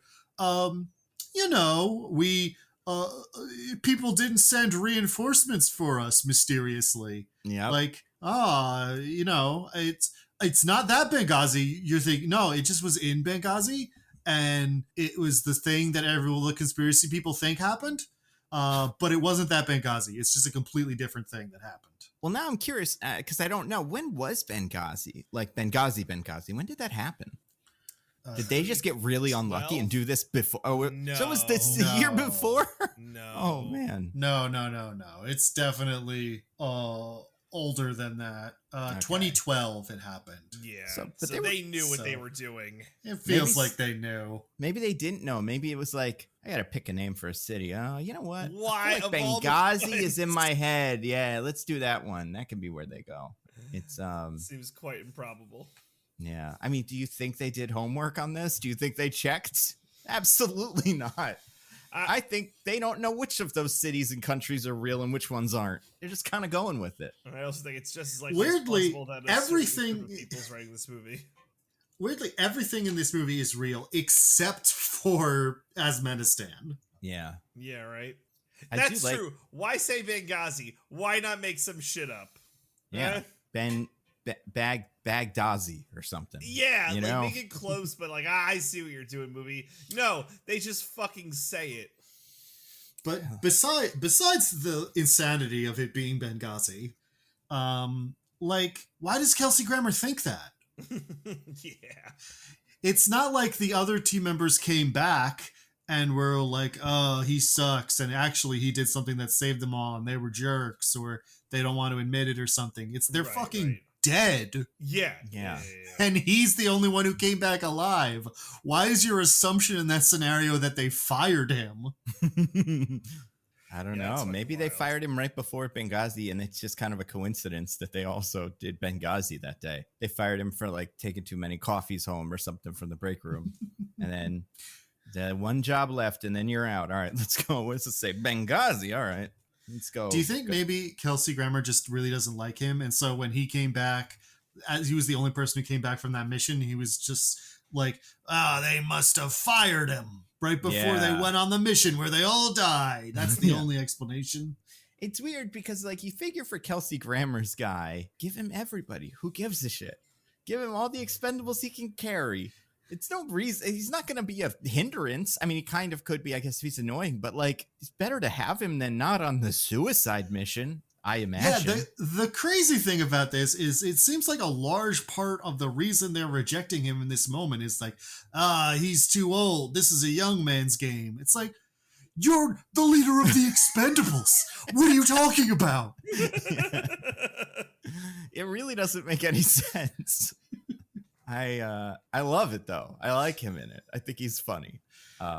Yeah. I think of the people in this movie, he's one of the best ones. I think there's a chance he has like the third most lines in the whole movie. Like Stallone, Mel Gibson, and then him. Because nobody else is on screen for that long. And he talks so much. True. And he's got a humongous line per minute, like, ratio. He might actually talk more than Stallone and Mel Gibson. That's a great point.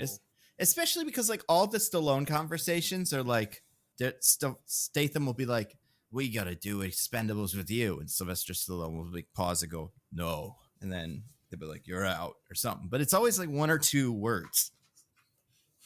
It's very, very, very quiet. Yeah. So that's definitely up there for nitpicks. You were saying, Nando, that the Terry Crews like not being dead. Yeah, especially because like kill him, kill one of them. That's always the problem with snipers in these movies. It's like it always just makes more sense for you to snipe the person, but they rarely do. And he did. Like it's not like because in the beginning he does the wounding shot, and you're like, oh, he's not gonna kill him because he can't kill a fellow expendable or something. But then he's like, oh, wait a second, I missed. Let me get another shot in, and then he gets him, and everything goes slow motion, and it's like, well, he's definitely dead. Because also he falls into what he describes as that filthy river or something. Like he's in trouble, but they just like I don't know. Do you think they were? It's wild. And it's even weirder because I don't think he's in the next one either. No, I don't think so. And like he's been in all of them. So, no, he is in the next. Well, I don't know. He's not on the IMDb sheet. I think the only turnover is the OG4. Yeah, I think that's right. Statham, Lundgren, and Couture. Yeah. So, like, yeah, this should be like Suicide Squad where they really commit and kill most of the team members, or at least like enough for it to be something that you worry about during the movie. Because, yeah, like, especially not killing that character at that moment where you can kill an expendable to motivate the other expendables. It's like, just that's what that's for. Yeah. Yeah. So, yeah, I'd say that might be the biggest part of this that I couldn't quite like get on board with. Oh, can I talk about a minor, I guess it's a fairly minor like line in the grand scheme of it, but I love it so much for its steadfast commitment to action movie cliches. Sure, which one? So a big point of contention for Stallone in this movie is that he's told that they've got to bring Stonebanks in alive. Yes. Because they want to try him for war crimes at The Hague. At And the he's all where? like, Where, Diggins? The Hague? The Hague? Oh, just want to make sure it's The Hague. Because they only say that fucking 80,000 times in this movie. Yeah, this movie was sponsored by It's The Hague. I was terrified I'd said it wrong when you did that. Oh, no. They just said it so many times. Anyway, continue. Just, yeah. Stallone's not mad, but I was like, I want to kill Stonebanks. But then later on, he voices his discontent with this, where he's like, yeah, bring him in alive to be tried for his crimes. We can get off on a technicality for war crimes. Yeah, what technicality? I don't think a lot of people. I think by the time you're brought before the International Criminal Court at The Hague for war crimes, I don't think a lot of those guys get off. No, it's a technicality. He sold them in international waters, so it's like not at the International Criminal Court, DJ. Or like he did on a Sunday or something. At the court whose whole purpose is that there's not a jurisdiction problem ever? I mean, but maybe that's true for a normal man. But an expendable, they can get away with it. They got all the tricks in the book, you know? He has a watch, he'll be fine. Yeah, he'll get broken out of The Hague. That'll be how they cap it. I just love the idea of him like being tried for like Mel Gibson. You committed like 20 genocides and have killed 30 billion people. And then his lawyer's like, excuse me, he wasn't arrested properly. And then they're like, well, I guess we have to let you off for all of your war crimes. We have no choice. It would be like Daredevil season 3, where there always would be something where it's like, wait, why can't we get Kingpin? And it's like, actually, he's bribed every juror and prosecutor and every person at The Hague, so they just let him walk out. Right, or like all the Superman movies where like Lex Luthor can't go to jail because Superman wasn't there to testify or something. They'd be like, you killed General what's-his-name? And it'd be like, no, I didn't. And they'd be like, well, we can't ask General what's-his-name. I guess he gets to walk. Oh, well, please don't do it again. You're gonna, though, but don't, please. We've tried nothing and we're all out of ideas. I guess you get to leave. Yeah. He's tough because like he's a character who like has that like whole bit where Harrison Ford thought he was a different guy or didn't realize that this different guy was Mel Gibson's guy.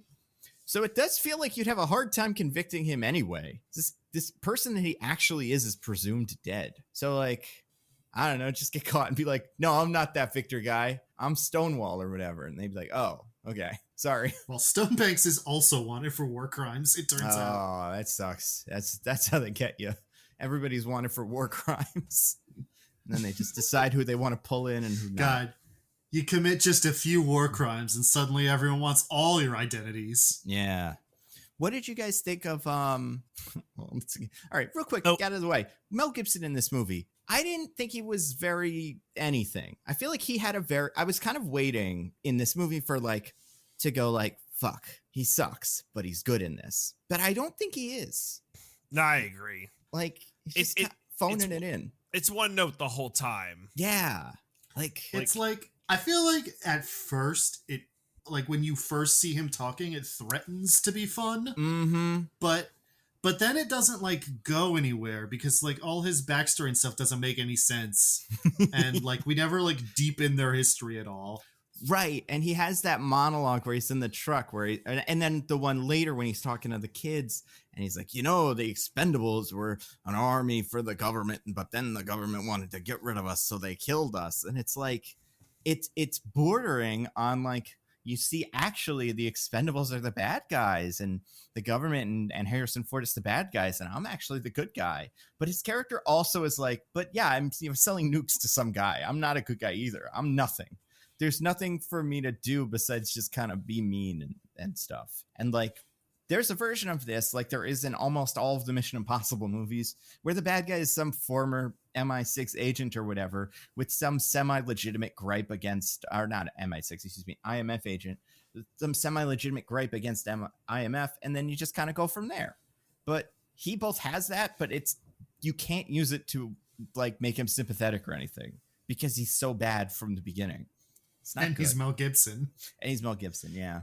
Yeah, that doesn't It's help. tough. Well, it's like I said, I've brought this up so many times. It's the classic thing where it's like you're allowed to have a villain who used to work for like government militaries, as opposed to those non-government militaries, Like the and Expendables. like the Expendables, and has become jaded and thinks that they're all bad, but only if they've become cartoonishly more evil since then. Yep. Yeah. Yep. We can't have people leaving the theater thinking they might have had a point. Right. And also, like, the Expendables are so clearly bad. Like, they're not like, but like the way that they're a PMC that works for the government. They are like, there's no world in which the things they do are good. Yep. Right. And there's that one line, I forget where it is. It might be in the bit where he's torturing the kids, not even torturing them, but like holding them hostage. And he's like, do you know who sent you here? Do you know who any of these guys are at all? Yeah, you're just doing fucking assassinations or whatever. What do you think this is? And it's like, yeah, these guys are like toppling dictators or whatever, but also, you know, like killing people that threaten, you know, like our cobalt supply or something. Like they're not good guys. They're very bad. Like, there's a very real chance that the original Expendables helped topple Salvador Allende's government. There's a lot of expendable things that actually that would actually be kind of funny. Not like funny, but like if they did try to weave the Expendables into history, it's like an Expendable shot JFK or something like that. The Expendables were part of Iran-Contra. Yeah. Like, oh man, that's actually pretty good. That would be. Sylvester Stallone received a pardon from George H.W. Bush for his involvement in the Iran-Contra affair. He keeps it framed in his office. I really want to see it in one of these where like almost like the scene from Zoolander where it's like you think the Expendables didn't do this, and then you see JFK get shot, and then we turn to the grassy knoll and there's like a Fraser just pure in a suit and everything with like a humongous rifle, looks over his shoulder and then runs away. Oh man, I want Sylvester Stallone to walk past a screen cap of him from Rambo 3 where he's fighting alongside the heroic Taliban. Heroic Mujahideen. And he's like, I don't really talk about that one anymore. Never mind. Yeah, there's just so much like, oh my God. And that's the thing. You can do that in this movie, but you can't have the bad guy say it. As long as he doesn't say it, then we'll all just kind of go with it or whatever, or it won't matter. But the minute the bad guy's like, by the way, you guys are bad. It's like, oh, right. They are bad. Yeah, for sure. And yeah, it doesn't help that guy's Mel Gibson. I do think it's wild that Wesley Snipes is also in this movie and just able to squeeze by because Mel Gibson's so much worse. Like, well, his character has the defense of being like kind of fun. Oh yeah, no, I think he's better. It's the same kind of thing with Blade where he just seems kind of crazy and he'll throw a weird kind of non sequitur one-liner in there every so often, and you're like, I guess this is something. But when you think about it, Nando, some motherfuckers are always trying to ice skate uphill. Exactly. It's see, I would like this maybe a little bit more if it wasn't Wesley Snipes. There's something about Wesley Snipes doing like a non-serious parody of himself, like kind of like Chuck Norris, where it's like, this isn't fun if you do it. This is fun if somebody else pretends to be you and is making fun of you. But the way that he's in here and just like, I don't know, it feels like just hamming it up. I didn't hate it, but I do think it's so funny that the whole intro of this movie is dedicated to this mission to rescue Wesley Snipes. He comes in, he's like, he's one of the original Expendables.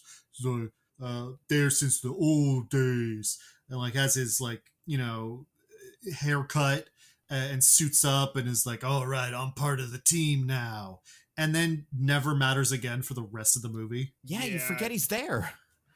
It's such a shame. It's like, why is the whole intro about Wesley Snipes if he's not important at all? And specifically, like, I would buy it if he was important for this next mission they do immediately after that, but he's also not, like, he doesn't have some sort of clearance or, you know, like some extra information about the arms dealer guy they're after.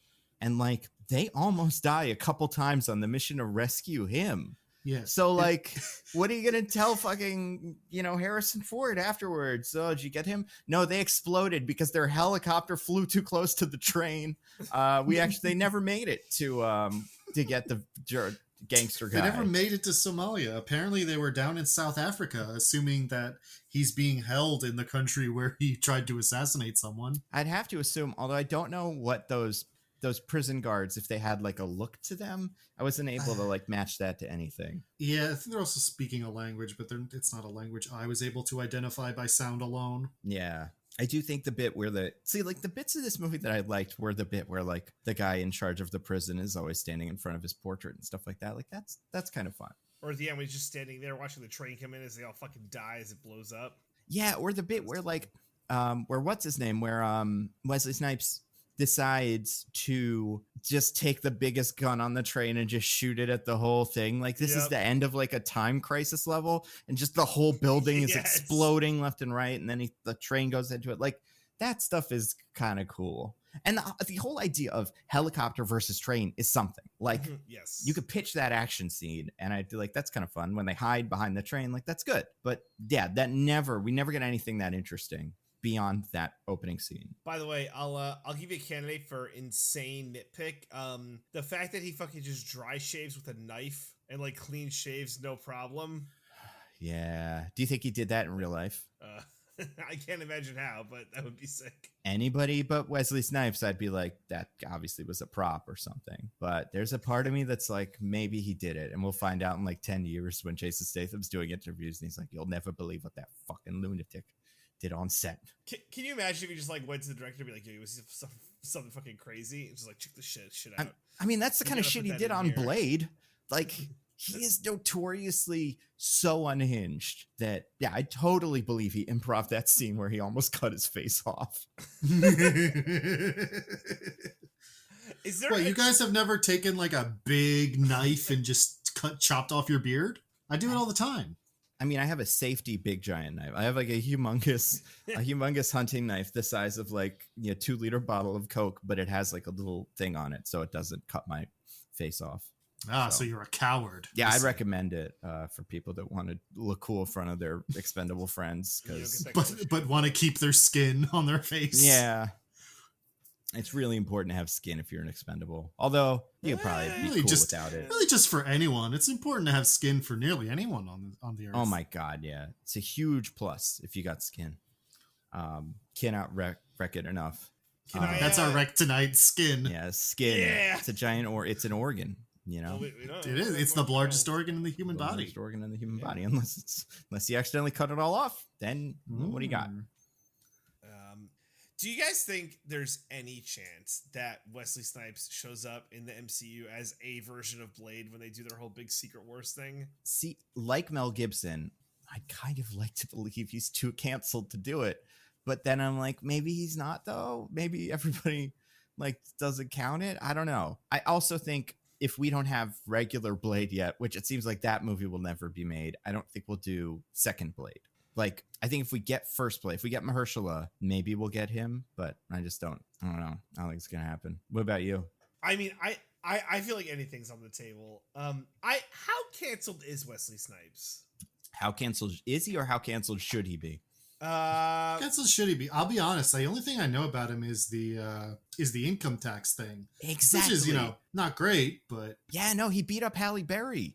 Apparently, back in the 90s, yeah, when I think they were dating, and she like can't hear out of one of her ears or something because of it. Oh my god! Really? Yeah, and like I don't think this is why he wasn't in movies, because the tax evasion thing was also a big reason.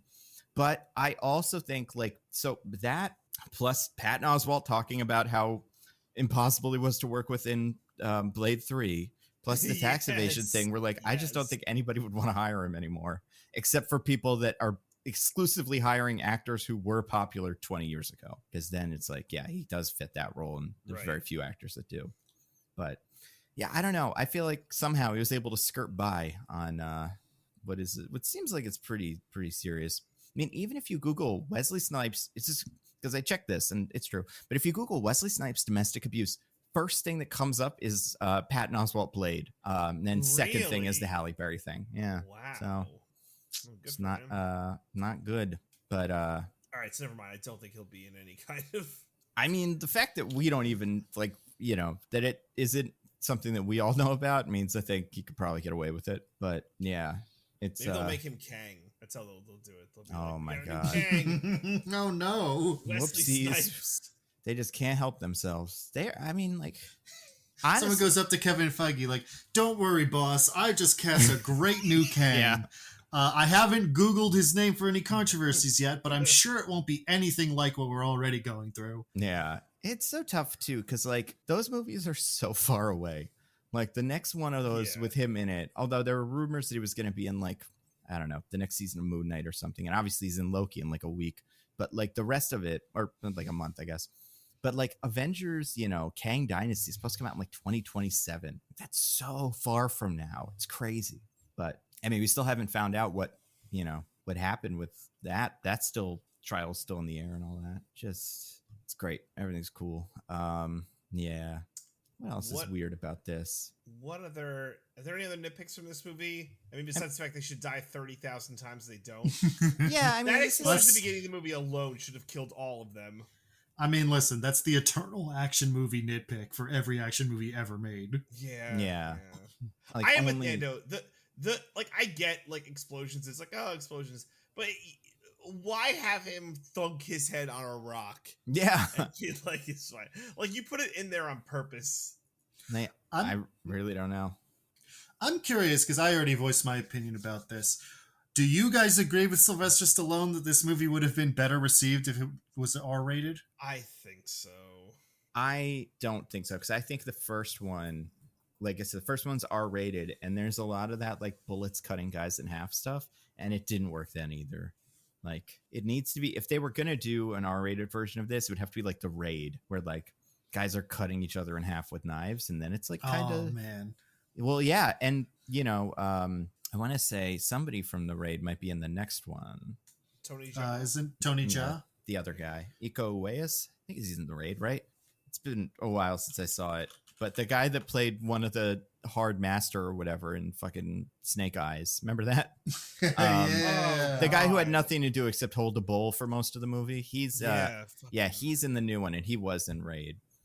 Tony Jaa is also great. Tony Jaa, the Protector. Tony Jaa is also in Expendables 4. Yeah. So like I hope they have some cool shit that they can do to like fight and stuff. That'd be fun. But yeah, I don't know. Yeah, it is also, we've already talked about it, but extremely funny how this movie ends with all the new guys in the bar with their fresh new Expendables tattoos. Like, yeah, we're part of the team now. We're going to be in the movies. And now they're finally making a new one and not a single one of them is in it. And it's like, what's his name? Get Glenn Powell. He's a star now. Kind of, apparently not enough in this podcast, but like for people, Top Gun, the highest grossing movie of last year, he's the hot new guy. And like, I feel but like he's not the guy in that movie. He's a guy in that movie. He's like, I would say the guy that you come out of that movie going, wow, that guy's got a future. Like everybody else in that movie, like Miles Teller and stuff like that. Like they're already famous, but he's like, I don't know. Fresh. I came out of that movie thinking, who is that guy? The guy who played Hangman. Wow, his face is already fading away. I just finished watching the movie, and it's already an indistinguishable blur, like any handsome white man who's ever lived. wow. I mean, like, listen, Glenn Powell, if you're listening, I think you're fantastic. I obviously have nothing but great things to say. He's also 1 year older than us, which is very upsetting, or older than me. I was gonna say we're all different ages. Yeah, so. that's true. But I don't know. He's one of those guys. Apparently, he had a movie that came out this week, or not came out, but like was it not Cannes? Is it TIFF this week or one of the film festivals? Yeah, it's TIFF. He's in the new Richard Linklater movie that everyone says is fantastic. But like he's just one of those guys that feels like he's gonna be a big old star. In the new Twister movie, he's in the new Twister. He is. Forget about it then. Yeah, he's gonna be a huge star. Do you know what it's called? Twister. No, that would be good too. It's Twisters. They put Incredible. an S on the board with a dollar sign. Yeah, the old James Cameron special. Yep. I love that.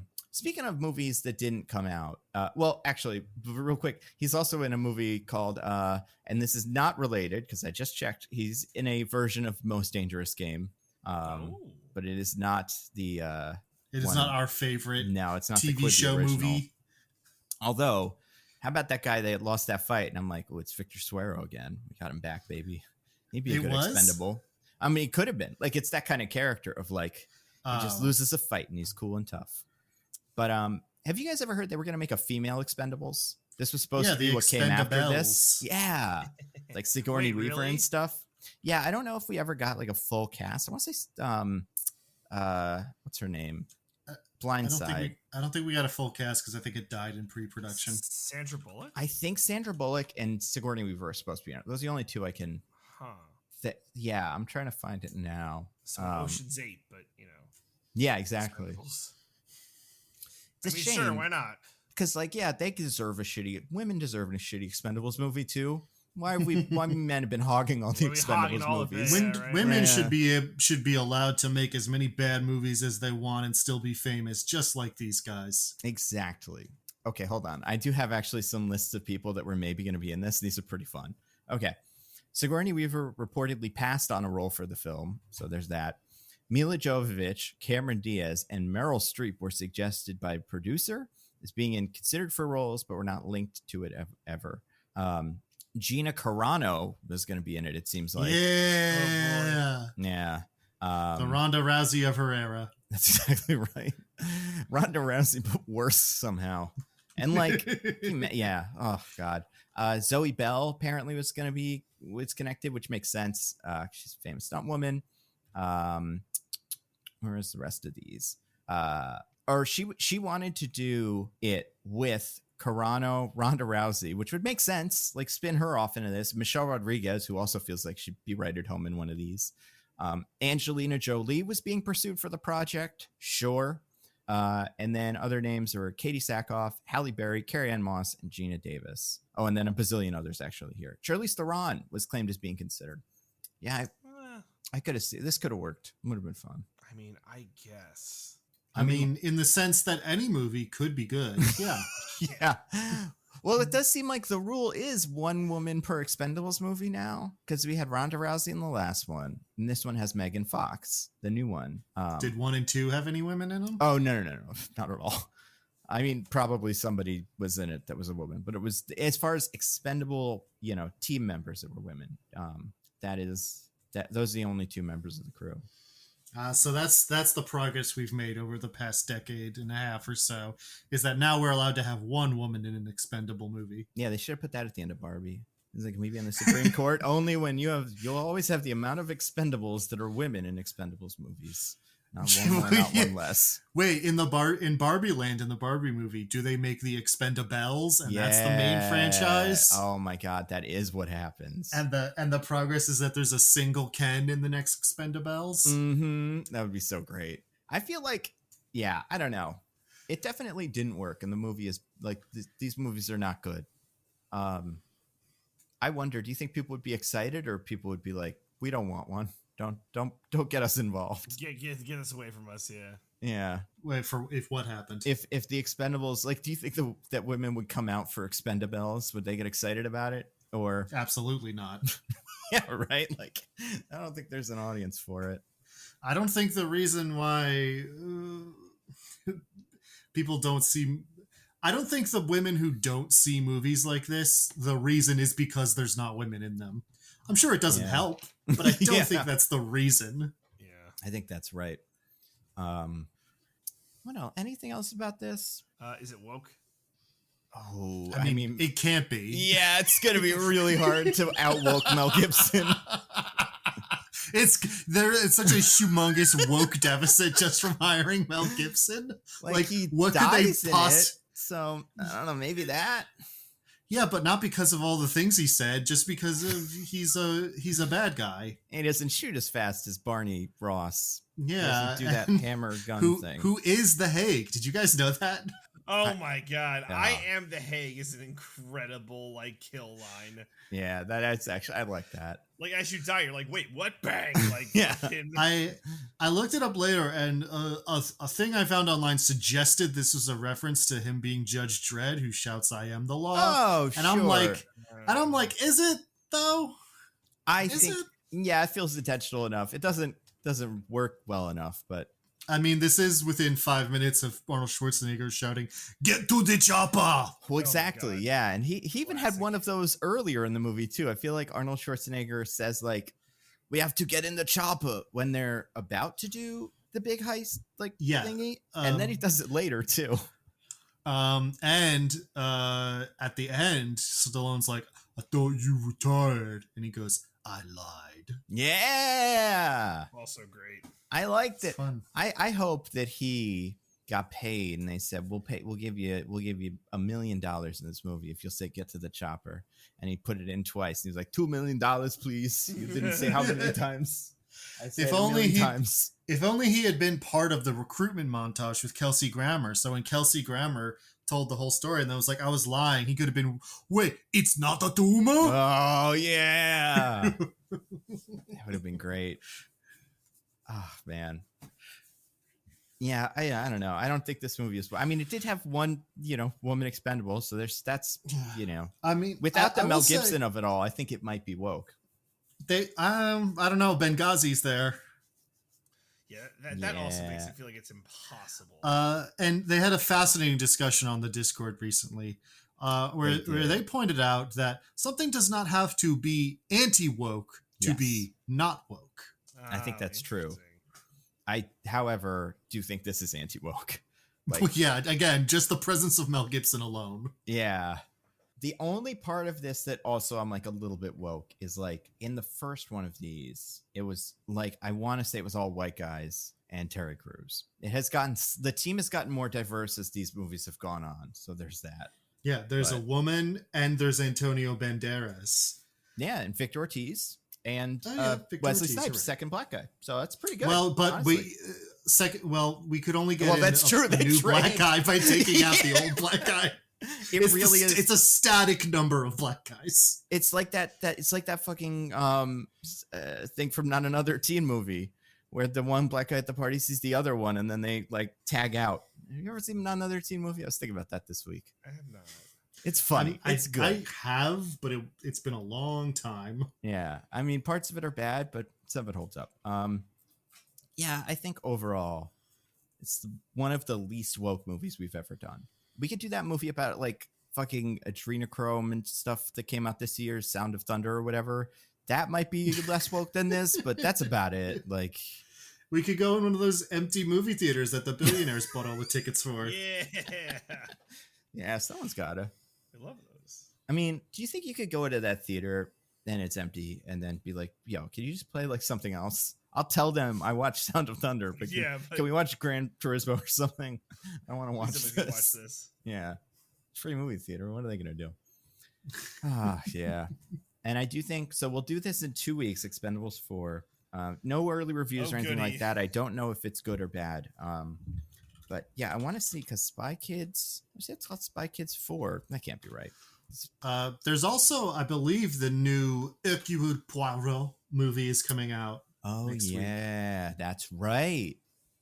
Yeah. Listen, it's a scary movie. Maybe there's ghosts. So there's a haunting and it's in Venice. Yeah, that might be enough for me. Oh, I was wrong. The Spy Kids movie comes out on the 22nd. Maybe they'll leak it early. There's nothing between us and Kenneth Branagh's big mustache. Well, the only other thing is I did look it up. There is a fourth Spy Kids movie that we have not done. It seems like they change out every single actor, so I don't think this is canon at all. Not to me, it's not. Yeah, Joel McHale and Jessica Alba are the new parents. So, what? Although Uncle Machete is back, so there's some continuity. But yeah, I don't know. I mean, maybe we'll do the Hercule Poirot one. Yeah. Anything else about Three Expendables or whatever? Not for me. Guys, I think it's funny when a guy who's old does an action scene and then another guy points out that they're old. I think that's funny if they're not both old. That's the whole weird thing about these and why I think maybe one of these could work if they cycled in some young guys. but like they're not that old. None of them are that old. It's so weird. Also, Sylvester Stallone, he's kind of a weird looking guy, you know? Not saying he's like ugly or anything, just has such a specific look that like if I saw him, I might be like, he's 40. That's a 40-year-old man, or 70. I wouldn't know. That's why he dresses so weird, so everyone knows. To fake you specifically. Yeah. Put on that silly hat. Yeah, I mean, this movie also has a ton of music. I'd love to see the track listing for this, but oh yeah, it is very like 2014. Like I don't even know what you call this, alternative rap or something. It's not good. Don't recommend it. Well, do you guys want to get to our classic segment then? Yeah, let's do it. I would All right, let's love do that. it. You guys have anything to recommend, DJ? I think I do. I was gonna talk about. So guys, it's spooky season. I've been told because it's September and now like Halloween starts in September now. I guess. Oh. So I got all the classic like Food Network shows that I enjoy, like Halloween Wars, Halloween Baking Championship. This season's Halloween Baking Championship is carnival themed. So that's different. Only redeeming part of the show is that it's hosted by Jesse Palmer, who is like a treasure. Who's that? He does College Game Days, hosts The Bachelor. He I think it was like I'm trying to think where he got like started. He was a college football player. He was a former Bachelor like lead like forever ago, like 15 years ago. He's from Canada. He is. He's one of those. Yeah. Superior human beings, as far as I'm concerned. Our Canadian listeners out there. I find him entertaining enough. And then I think Great British Bake Off should be happening soon, which I'm very excited for. But they haven't announced it yet, and I don't know why. Maybe it got canceled. Who knows? It can't be affected by like the writer's strike, right? No, I just think that like those Brits don't want to share anything with us. That's fair. Like, we're not telling you. Yeah, shit. I mean, why would you share with us? We're bad. Yeah, what are we giving you? Expendables movies? Like, this isn't a fair trade. So yeah, I am a sucker for these, and I think they are good. And I also don't have anything else like bread to recommend. And I've been told by certain powers that be that I'm not allowed to talk about sports because I curse them, and I just like I can't recommend any kind of sports. So I'm not gonna. So yeah, I'm not gonna curse anyone. I'm not gonna say that I'm the reason Aaron Rodgers tore his Achilles, but I did recommend Hard Knocks on the podcast before. Just pointed out to me. So it is your fault. Who's to say? But frequently after I talk great about a sports team, some horrible thing happens to them. So yeah, I will say, do we know how the picking group is going? Oh man, yeah, we got a lot of people out in the first week. A lot on the Chiefs. Yeah, let me pull that up. So we have a lot. We have almost, I think, 90 people. 98. Wow. Or almost 100. That's more than we have listeners. Diggins, do you play? No. Why? Oh. Why would I do that? I mean, it's fun. It tells you the percentage of people that also pick those guys. So like, it's not as hard as you would seem. And also, it's pretty random sometimes who wins and who loses. Well, yeah. My advice to the listeners on this one would already have led them astray. So we lost. My advice, of course, being pick whoever the Jets are playing against. Yep. I mean, I think that'll work. I don't think that'll be a problem. Didn't work on this one. Well, moving forward, I feel pretty good about it. So in the first week, we lost 37% of the entrants with 37 people. Wow. Lost like 11 people just didn't pick a team. So, it happens. All good. I respect them the most. Yeah. 9 people picked the Chiefs, 7 picked the Vikings, 4 picked the Seahawks, and 2 picked the Bills. And then 1 each Bengals, Bears, Broncos, Giants. So, also, thank you to people in the Discord who are reminding people to make their picks on Sunday. Appreciate that. Yeah. To those 2 people, now you've learned. Never take my advice.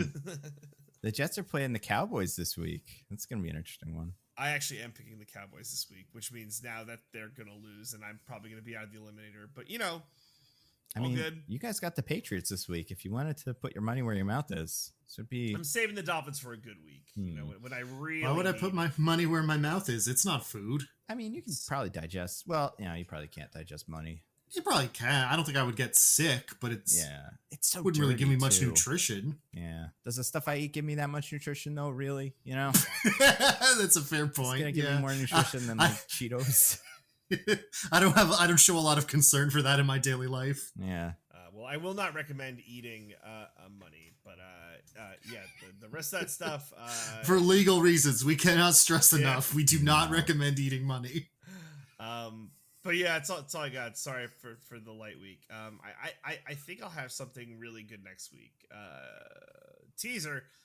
So we'll see. But that's what I got. Diggins, what about you? So I watched a movie this past week. It was one of Paul Verhoeven's first movies. Oh. It was his first big success. It is the most successful Dutch movie of all time. And in around 2000, it was voted the best Dutch movie ever by Dutch people. Wow. Nice. Even more than Predator? His character's name is Dutch, right? That's the best Dutch movie I could think of. Yeah, I guess they hadn't seen it yet. They gotta check that out. It's pretty popular. Anyway, I love it. It's called Turkish Delight, and I didn't care for it. This is gonna be one of our worst weeks of Rex. No, I'm going somewhere with this. Okay. It's I can see the Verhoeven touches in it. It is very provocative, but I just feel like he hadn't really perfected the way to be provocative to a purpose yet. So a lot of things that happen in that movie, I'm like, well, I'm definitely provoked by it, but also, as far as I can tell, not for any real reason. And also, it's a movie made in the 70s, which means it has the classic problem of having a male protagonist who beats and rapes women, and it's just like a thing he does. Yeah. And you're not supposed to be monstrous. And I'm like, well, it is, though. But for a much better treatment on that subject from director Paul Verhoeven, there is a movie I watched back when it came out, but before I was a host of this podcast, so I don't think I've wrecked it before, called Elle. That's ELLE, the French word for she. This is one of Paul Verhoeven's most recent movies. I think it's his second most recent after Benedetta. And it stars Isabelle Huppert as a woman who gets attacked and raped in her own home. And sort of her dealing with that and figuring out who her attacker is. And it's this very strange black comedy thriller sort of thing. It's hard to describe without going into big spoilers, but it is in the Verhoeven style a very provocative movie about very sensitive topics that I think, unlike Turkish Delight, handles them with a surprising amount of grace while not shying away from anything. It's essentially a movie about a woman responding to the many ways in which the world is hostile to her as a woman, in very specific ways. In this case, she is assaulted. She owns a company where she is alternately belittled and desired by her male employees, things like that. And it's all about the imperfect ways in which she responds to that. It's not supposed to be where you see all the things she does and you're like, this is great. You go, girl, slay, queen.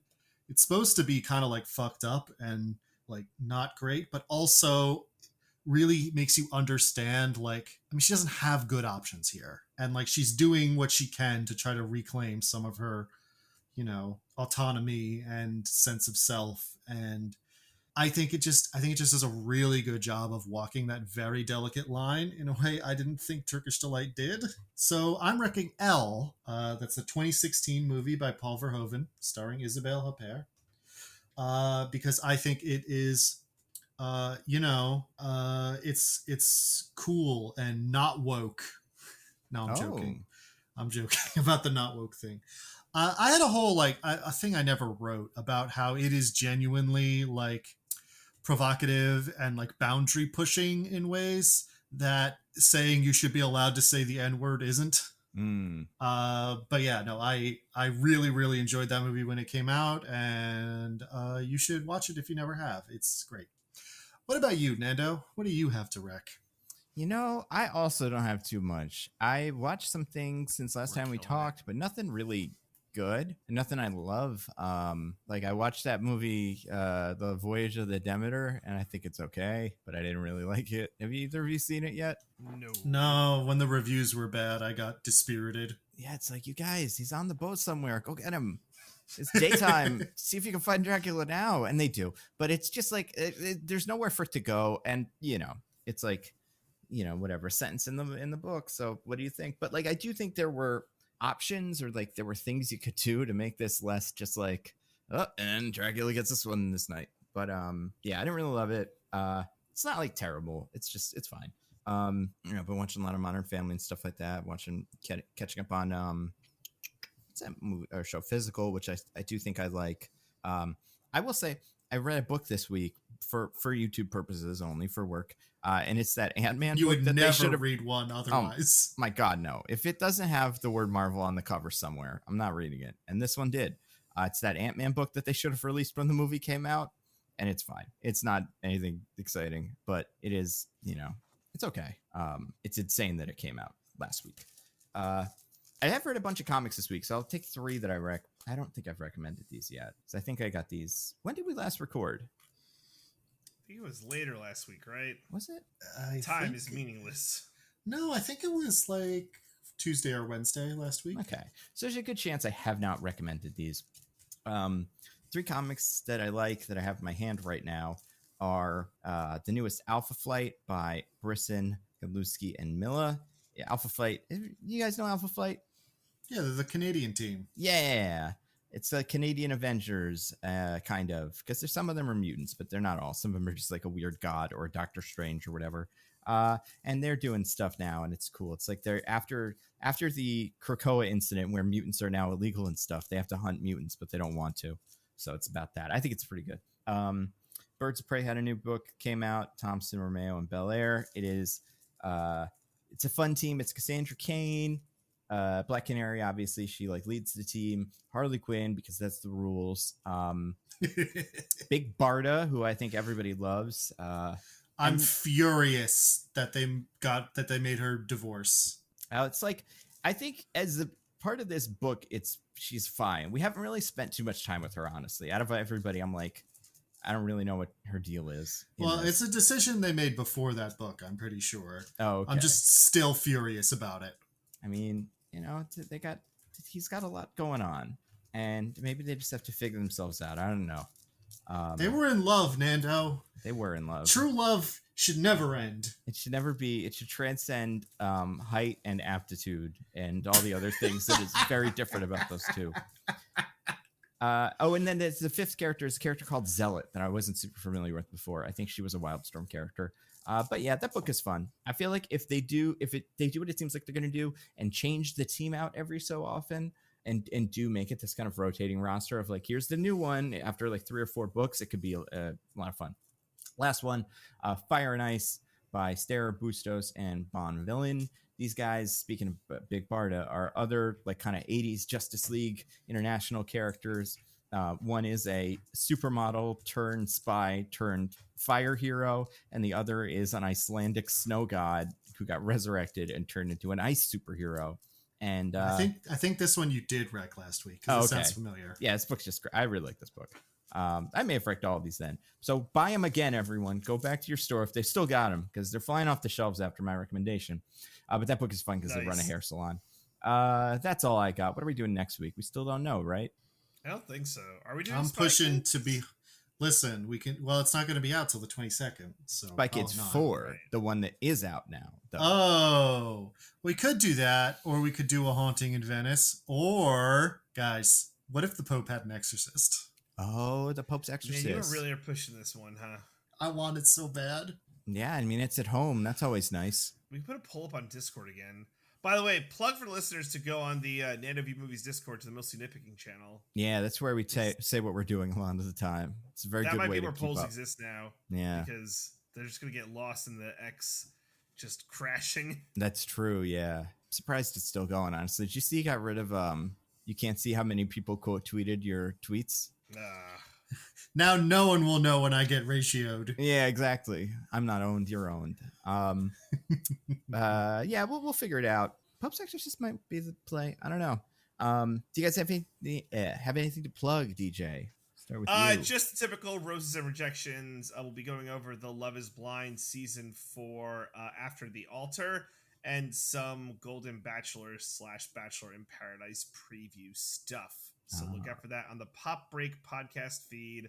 Also, I'll give a shout out. Michelle's going to be on the anime. There's a new anime show on the Pop Break TV feed where she's going to be covering Jujutsu Kaisen season 2. So if that's something you guys would be interested, I would encourage you to check it out.